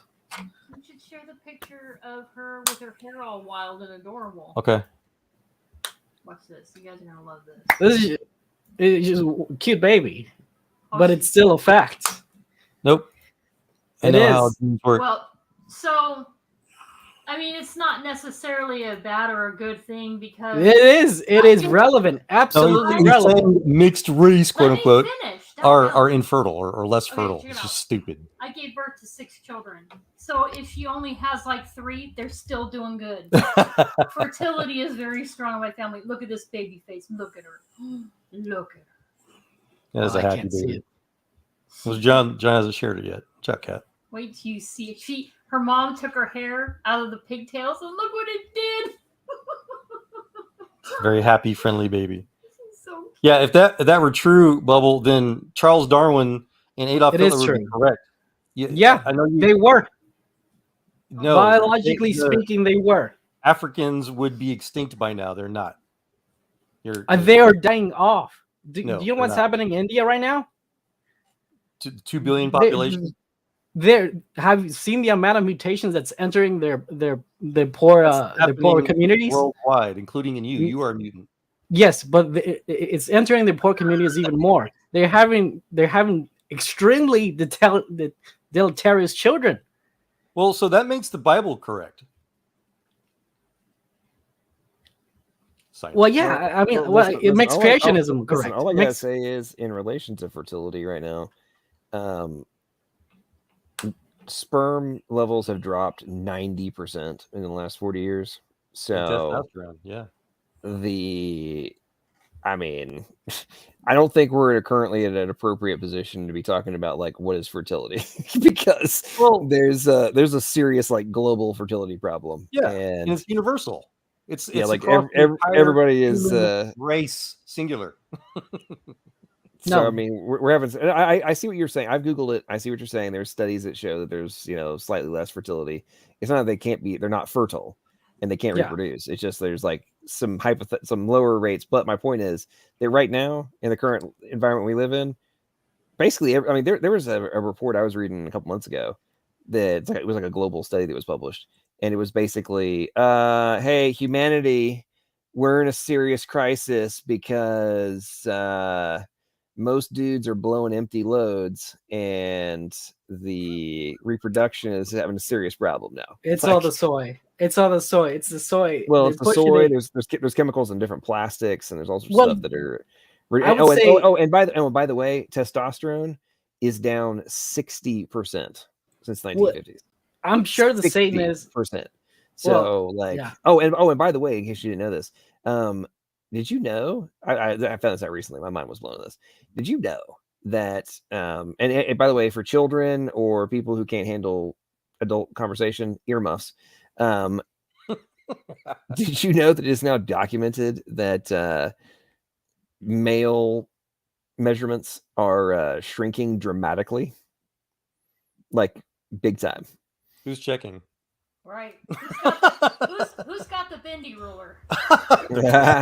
Now they've been doing studies on this actually, and the last 2 generations, they've been like documented a significant reduction, shall we say, in male junk size. And anyway, I was thinking about this in relation to the feminization that's going on with absolutely young boys. It's like, so let's think about this for a second. If you're suffering from little man syndrome, right? But you're being told all this aspect of like you can transition, you can identify as something else, you can be something else. Well, smile. I used to wonder about and I still do to this day, like I can never imagine a scenario where I would willfully have my male parts removed from me, like willingly, right? But if you try to put it in the context of like, what if I didn't have much, to work with, or I was embarrassed of what I had to work with? It's like the premise of being something else, and now I can be one, like all kind of, like, especially when you think about like all the mental brainwashing they take about it, right? Just take it away from me and make me a woman. I'm basically a woman right now anyway. That kind of thing. You read a skin tag, John? I mean, couldn't just get like a bigger ding dong, Even a skin tag. Conversation went south quick. I tried pinching off a skin tag. Hey, well, listen, Joel. Listen, I said if you couldn't handle it, earmuffs. Okay. Oh, we can handle it. We've had enough kids. Oh goodness, are you kidding me? It's like this is like right up my alley. Yes. I'm never gonna grow up, so sorry. I can handle adult conversation, but I can't do it without laughing. No, the laughter's fine, but no, I'm serious. When I was reading up on this stuff, I was like, wow, that is. Long story short, I've for the last several years, I've really been trying to like wrap my head around like the transition we've been seeing in our society, and this attack on men is totally coordinated. They're trying to push young boys into like being feminized, having less testosterone, and it's totally to drive people into a suicidal and get rid of. I do think it's fucking Satanist, ultimately. I think it's plastic. Well, there is it's known that there's certain chemicals in a lot of plastics, even like plastic water bottles, that are known to lower testosterone levels and reduce sperm level. So I mean, it's obviously coordination. If you know, let's put a chemical in basically all the different types of common plastics, and it's going to make it so that you've got less swimmers and your dick might shrink. I mean, that's a problem. I mean, it's just I think it's so convenient. Explains it perfectly. The whole reason why mutations and all these physical, biological, genetic problems exist at all is because mankind sins. We've broken creation. We broke the. I like to say often that mankind has broken and violated the original equipment manufacturer's recommendations. Yeah, I mean, plastic was a pretty cool invention, right? And so, I mean, the fact that like it's so convenient and such a nice and convenient, usable product, and then we just couple that with degeneration and like the mass production of that because we're sloppy or whatever, like don't think about stuff. Then that breaks down in the environment, gets breaks down into tiny pieces in the sunlight and like gets in your food. Pretty soon it's in the whole cycle, the whole carbon cycle. And it's not that big of a problem, Jamie. Politicians exasperate that. It's just a simple polymer. Your body makes its own polymers sometimes. It's I agree. I don't like entire I don't know, boxes of grocery bags for it to hurt you. Well, I mean, eating one piece of plastic might not hurt you, but I'm pretty sure that plastic can accumulate after eating some. Stop eating it. Well, that's the thing. It's in our food. Like you heard of microplastics? The stuff that's FDA approved is so whatever. I don't trust the FDA. It's so tiny. Well, I'm just saying, for it to pass something as basic as a food inspector, it's so minuscule it can't hurt you. It's just but the problem is no, Joel, you're wrong on this one. The microplastic buildup has become a recognized problem. Yeah, because here I'll let you for an example. One time I ate one BB, that sent me to the hospital because I almost died from that. I was like gasping from there. BB.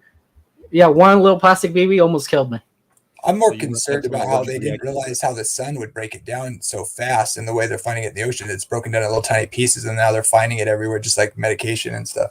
They didn't. I don't think they saw that coming necessarily. They thought it would last for so long, which they thought that was the original problem, that it wouldn't biodegrade. But when they put it in sunlight, it breaks down pretty quick, and now it gets into the food cycle. That's what I heard. Okay, so on a slightly different topic, Big Bad Mama is honestly having problems.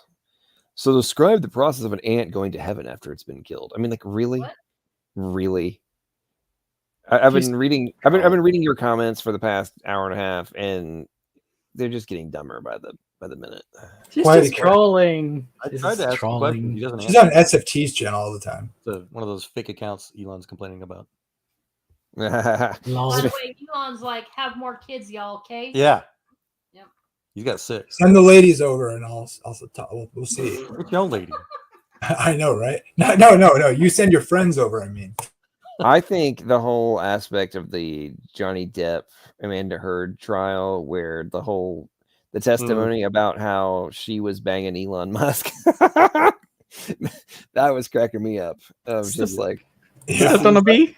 Imagine how Elon probably felt. He's like, "Oh no." I'm sorry, man. She made me do it. Well, they were broken up at the time, or at least supposedly they were. I know, not like they were broken up, and then I guess Elon snatched it as soon as. Well, I mean, they were she was available. I guess he grabbed her, and I mean, it's like, hey, what's up? I'm Elon Musk. You want to go back? I mean, I know you're with Johnny Depp, and he's pretty cool, but I mean, want to see my tusk? He's cool in Hollywood. I'm kind of the man right now on the globe, so. Didn't she take a poop in the bed though? She did. I'll be worried about. Oh, that's gross. That testimony. I don't know if you saw the testimony about that, but it was hilarious. Like, she admitted to taking a.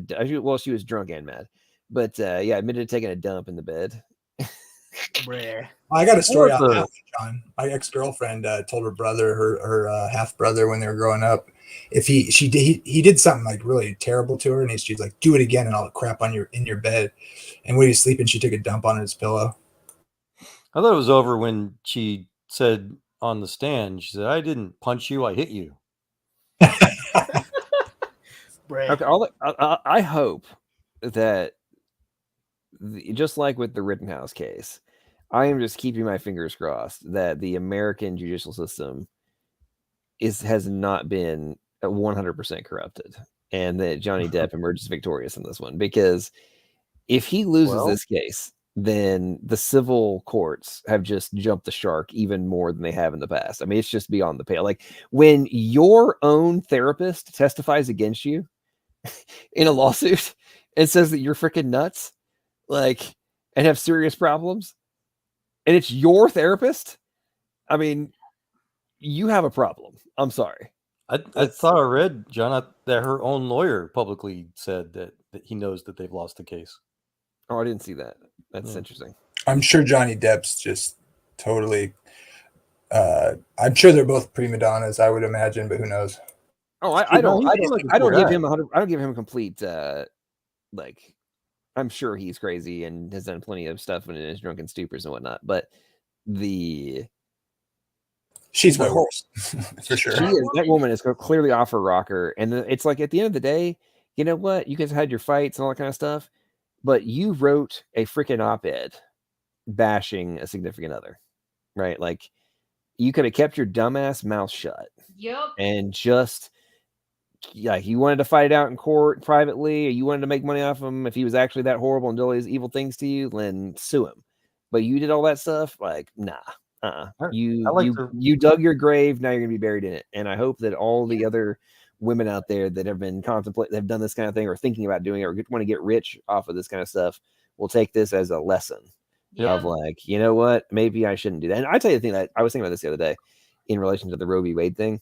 The states that this actually kind of concerned me a little bit. All the states that the liberal states that are going to institute stuff like the exceptions clauses, like, oh, rape, incest, etc. I'm very concerned there's going to be a magic spike in rape accusations when girls get pregnant. Makes sense. I wanted to quickly recommend if anybody here listening hasn't already done this, to go on YouTube and look up videos of Johnny Depp visiting hospitals and just going. He goes out to public, usually as Captain Sparrow. Yeah. And just the way he interacts with the public is just downright heartwarming. The dude is freaking awesome. Joel, did you see me trolling you in the comments earlier? Yeah, I ignore stuff like that, man. Well, do you think it's still going to happen? Seems like they're kind of like throwing it in the back burner. The whole Mars thing. Topic jumped so much. No, it's not on the back burner. There's backup plans upon backup plans. He's talking about Mars. It's on schedule. Don't worry about it. I'm not going to Mars until they have some pretty plants there. Yeah, she sucks. She says we can't go to Mars until it's as green as Texas. Well, see, here's the problem. So I was born and raised in Southern California, the Inland Empire. You got good excuses. The air is brown. Everything's brown. Everything is freaking. Well, Mars is red. Brown. Hey, listen. So you need to just listen. You just need to read C.S. Lewis's The Silent Planet, and then you'll be excited about going to Mars, because what we were seeing is just a facade. Nah, it's not Total Recall. I wanted it to be like Total Recall. As long as it has internet. That's all I care about. Dude, how much materials would they have to send to Mars to have a colony there? I mean, we could go to Mars, sure, but stay there? Oh, I don't think so. Yeah, we got it figured out. Don't worry about it. I just want I like your new approach. It's very. Listen, I just want us to reconstitute the nuclear-powered spaceships, and then we can start zipping all over the solar system. Yeah, that's on the books too, John. There's all kinds of good research into what it's called using metallic hydrogen. It's so compressed, and then they're going to fuse it and use it as propulsion.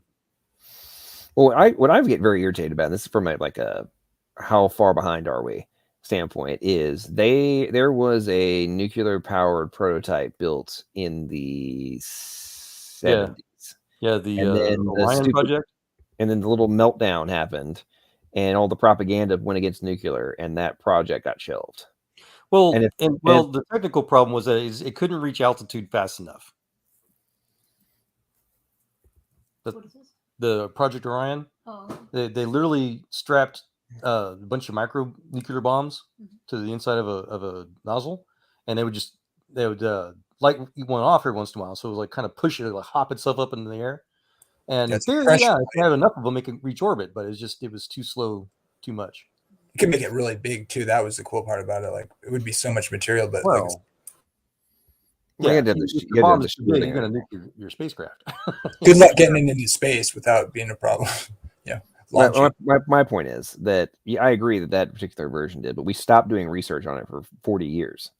And then it was reinstituted by NASA in like 2013 or something like that.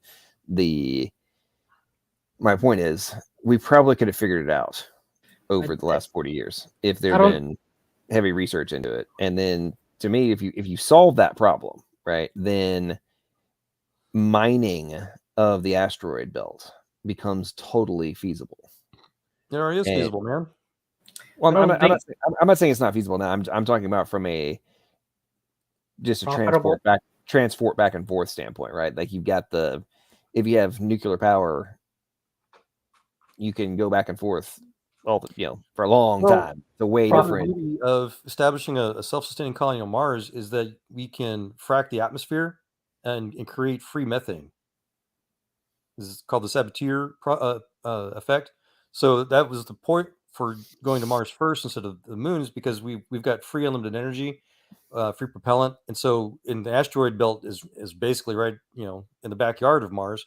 So it's going to be easy to capture and send rocks back to Mars or to Earth.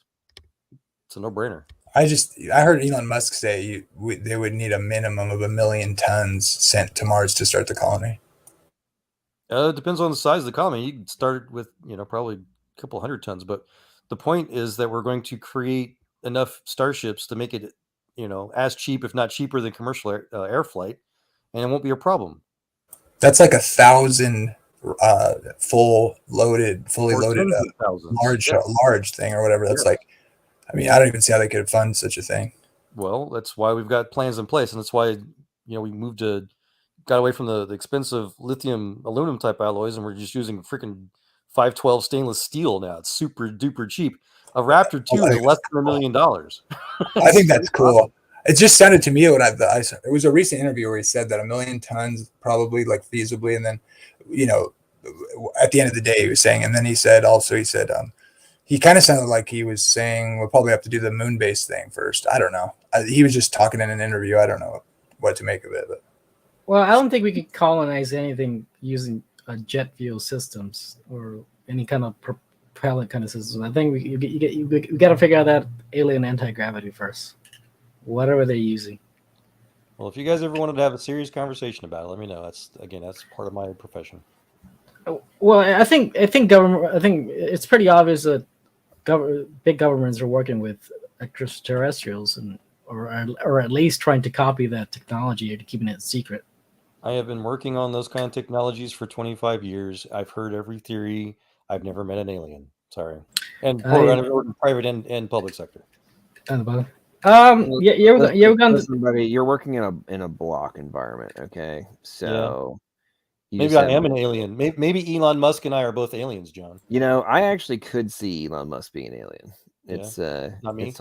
It's totally possible. Well, you ever heard of Yeah, but you were just a recruit. You're a human. You're a human recruit. Yeah. But I was like third tier down from him though on the but your wife definitely seems human, so I don't think you'll be able to pull it off. Yeah, Kelly. She stepped away. She might have heard. Have you seen Blade? He's like he's one of those familiars, like from Blade. I don't know if she'll be offended to that comment or not. I'll have to find out. You ever heard of Skinwalker Ranch? No. That's an interesting story. It's pretty interesting. Skinwalker Ranch. Texas Rangers, are you talking about? No, Skinwalker Ranch is like this place I think in Nevada where there's a lot of UFO sightings as well as skinwalker sightings and werewolf sightings. So it's something interesting, like the Christian said, like aliens are just demons, and it's clear to me that these Dogman and Bigfoot are clearly created. They're not ethereal. Yeah. So they're lab experiments. Yeah. So it could be a possibility that these aliens are mixing human DNA with dog or werewolf DNA, making these monsters. But werewolves have been around since like 1600s, so it's not new. I never seen one. I'm not sure what to make of that stuff because yeah, you know, it's hard to believe it until you see it yourself. It just sounds like fairy tales nonsense, but but you got to remember, you believe in God. That's in the realm of possibility. We know God. We talk to God. Yeah, but it does seem like there's something to it in some of these other countries, especially where they're doing all sorts of weird stuff like really demonic activity. John says that you're human. Well, okay. Hold on, I can't hear you from that far. Okay, so I can hear her, but you need to put it in context. What's the fun in that? Okay, so according to the article I read on the internet, I'm Rh negative and I have green eyes, so that means I'm alien. Yes, that is true. That is totally possible. Plus, so we were talking with the man's brain. So Joel was saying that hypothetically he might be an alien. And then I said, well, I'm pretty sure your wife is human and she would know. So yeah, am I an alien, Kelly? You have Rh positive blood. You're totally human. Yeah. Yeah. That's terrible. How do you know? I got O positive. Look, it's the internet. The internet. I've got universal blood. No, I do. No, the vampires want me because I'm O negative. Yeah. Yeah. I could donate to anybody. Bubble says he knows vampires. I heard stories of vampires, but you know, it's hard to get into because sort of vampires. Okay, so speaking of vampirism, okay, so last year I was talking about a startup I remembered reading about from like 2017 that actually a couple startups that had gotten funded, and their whole business model was giving young people blood to rich people, right? And they had gotten shut down, and this is horrible, blah, blah, blah. Well, guess what? A couple weeks ago, another startup doing the exact same concept is sprung up magically, and they've been approved out of nowhere. That so getting all those young, and I remember reading about it back then. Like the whole idea was that there's certain proteins that stop being produced after you get to 20. That have been tied to reduction in aging and reversal of aging, all that sort of kind of stuff. So they were recruited, and one of the companies that gotten busted, whether intentionally or unintentionally, I'm gonna go with intentionally, but whatever.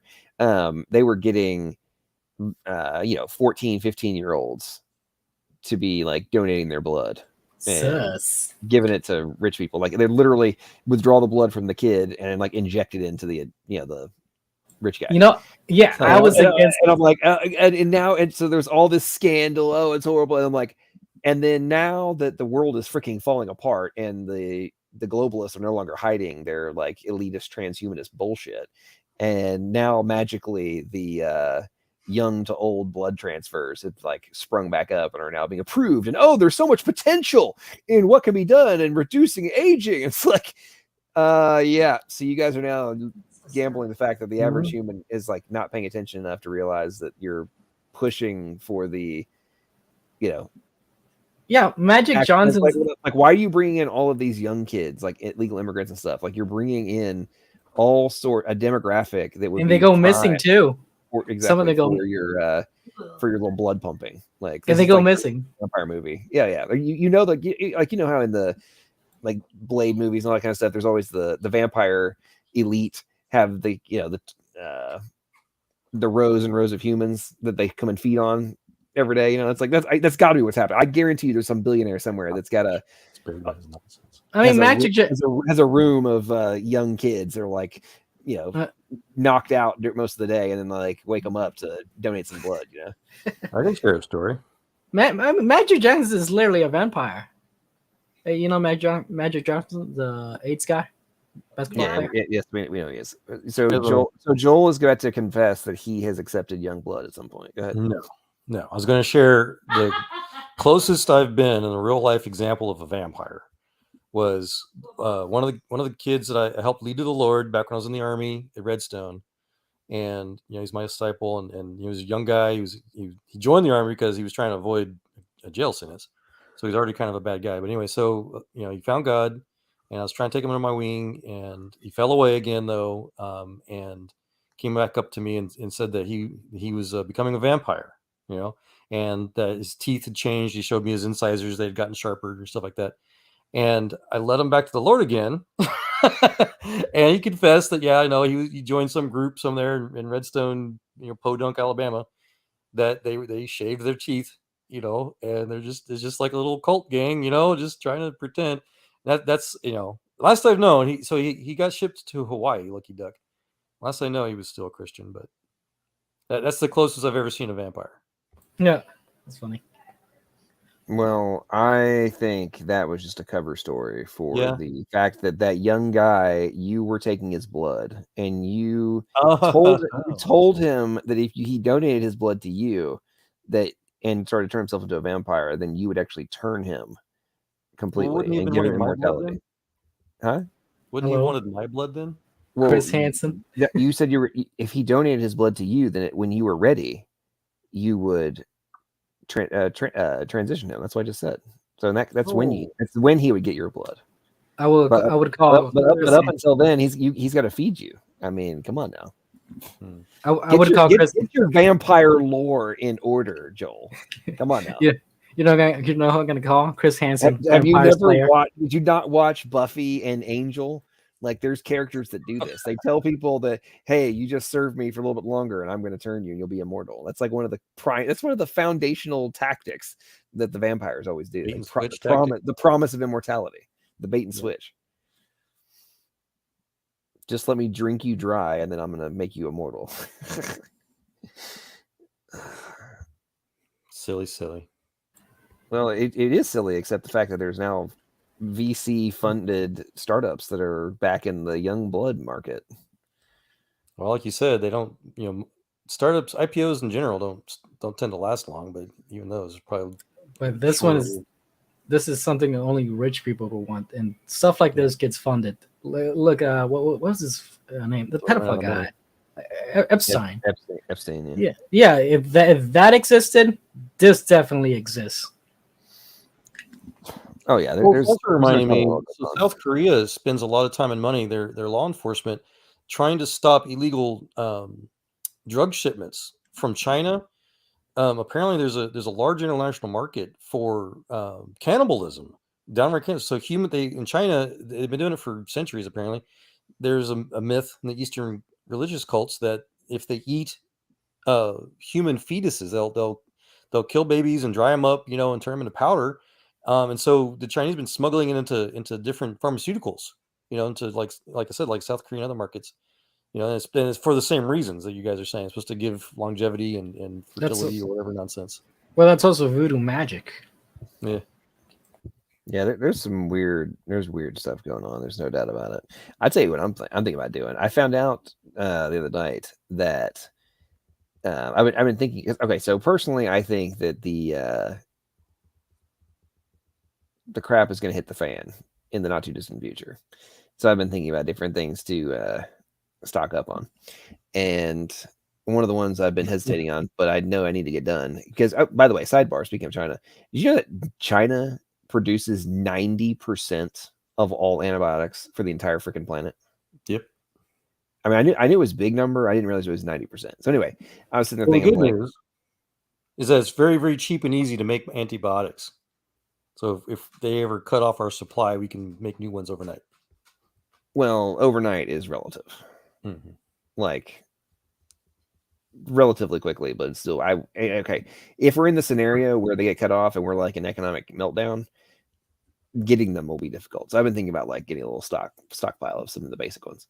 And I found out that, and I was trying to figure out like, how do you circumvent the like prescription problem, right? Anyway, I found out that you can get the exact same dosage of pure antibiotics. You just buy them for fish, and it's the exact same dose in a different freaking bottle, like a different label. And I'm like, interesting.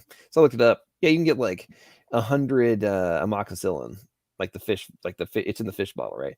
You get 100 500 milligram amoxicillin tablets for $30. I'm like, this is insane. Okay, so yeah, I'm gonna stock up on a few bottles of the basics. Just what's amoxicillin for? I heard that too, John. I heard that too. Yeah, I've looked into that. It's just a general antibiotic. There's one thing about it that's not as good. I forget what it was though. I'm using that one as an example. You can get like all the main ones, like all the top like 7 or 8 ones that are used for humans. They have versions that are like just have the fish label on them, and exact same dosage, the whole nine. And so I'm gonna get like there's different antibiotics are better for different types of issues. Yeah, let me know if you find a good source. All right, I'm gonna head out. I'm like, it's getting real late for me. Of all the things to talk about, what scared Bubble off was talking about stockpiling antibiotics. That's what. You got to be careful you don't take them all the time, obviously, but especially antibiotics against vampirism. Yeah, that's true. Okay, so in that note, it's 2:00. It's time to go to bed. So why don't we do last words and we'll call it a night. Okay, let me go first. Stay frosty, gamers. That is all. Okay, have a good one. I think is he Assembly of God? Is that the same person? I don't think so. I'm not sure. I wasn't sure. I couldn't remember. I'll go next. No, that's Bubblegum Gun. Oh yeah, that's right. That's right. That's right. First of all, what did you make of that RAM thing I showed you? And then, but besides that, I was gonna say, did you see Rebecca's stream with the Satanist? I did not. What happened? She's done 2 interviews since I seen you last with a different Satanist. I like the well, actually, they're both interesting in their own way, but it'd be interesting to hear what you think about that. But I'll have to watch them. I have not seen those. I'm sure she's definitely been doing some interesting interviews. No doubt about that. Yeah, I just got her. I bought her book, and I'm gonna read it tonight probably. Oh, nice. Just came in the mail, but yeah. See you, man. See you, man. Have a good night. Joel, any last words? You can make amoxicillin and penicillin and most antibiotics at home. But yeah, you need to. I was going to ask if you can find a good collection of all your, coder friends out there. Let us have some streams devoted to, that topic. Yeah, absolutely. Let's see if I can track people down for sure. I'm looking forward to having more conversation with House of Comments. He definitely seemed like a intelligent and knowledgeable individual. No doubt about it. I sent an email to what he had said in private chat in the email address. I got an error back, but he'll probably email me. Well, I'll shoot him a comment and.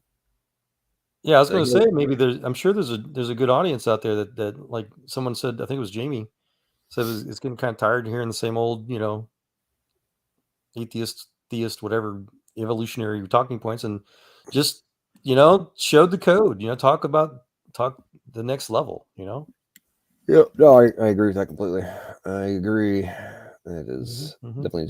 That's why one of the reasons I wanted to get a bunch of animations done, so you can like force the visualization of the reality of what's going on. So I can't just be like, it's just chemical reactions, bruh. It's like, yeah, well, and there's voltage, there's electrical impulses at different voltages in your freaking computer. What's your point? Yeah, there's really good videos, I think, on the mechanics, the repetitious, the computer algorithm, so to say, of the functioning, mechanics behind DNA and whatnot, and code transcription. And there are a bunch of good ones, but they also have ridiculous copyright restrictions. Well, and they're also not necessarily done.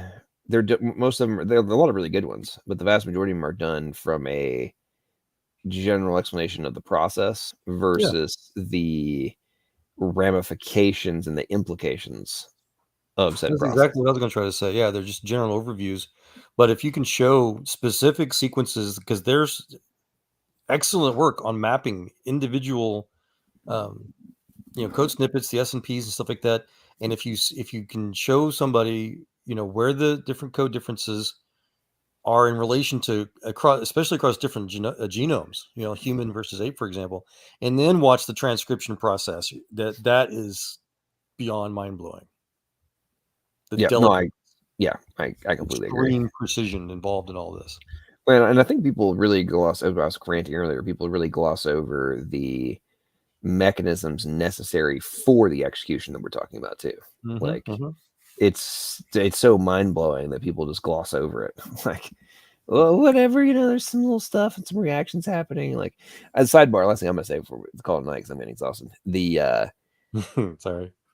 I was thinking about this earlier in relation to, trying to solve the battery problem for like planes and all that kind of stuff, and how we just don't have the battery density yet to be able to pull it off. And I was thinking about that. I was like, I wonder if there's some way that you could, like, I'm just going to go out on a limb and gamble that ATP has a ridiculous amount of energy density for all of the. We recreate our body weight in ATP every day, right? Mm-hmm. For all and it controls every single physical action, right? From the energy perspective.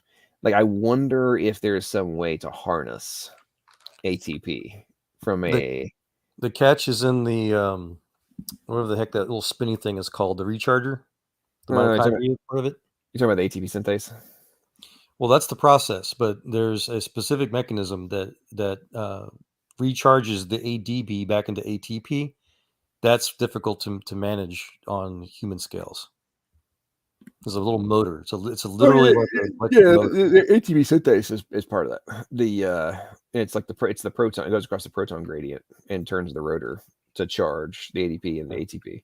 Yeah, it's freaking nuts. That's what I'm saying. I'm not saying it wouldn't be a challenge. I was just thinking about it from a context, from a synthetic biology perspective. Like, if you could somehow figure out how to harness ATP on a mass scale, there's no telling what the actual energy level is. I'm sure it's astronomical.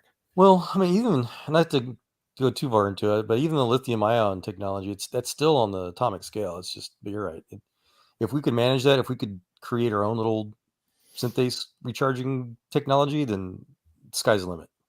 Yeah, it'd be crazy. But okay, on that note, ladies and gentlemen, it's bedtime for me, and I hope everybody's enjoyed the stream. Thank you so much for joining. Appreciate the super chats. Somebody just do a super chat that I missed here. Mm-hmm. Oh yes, Curiosity Gold did. Where did that go? There he goes.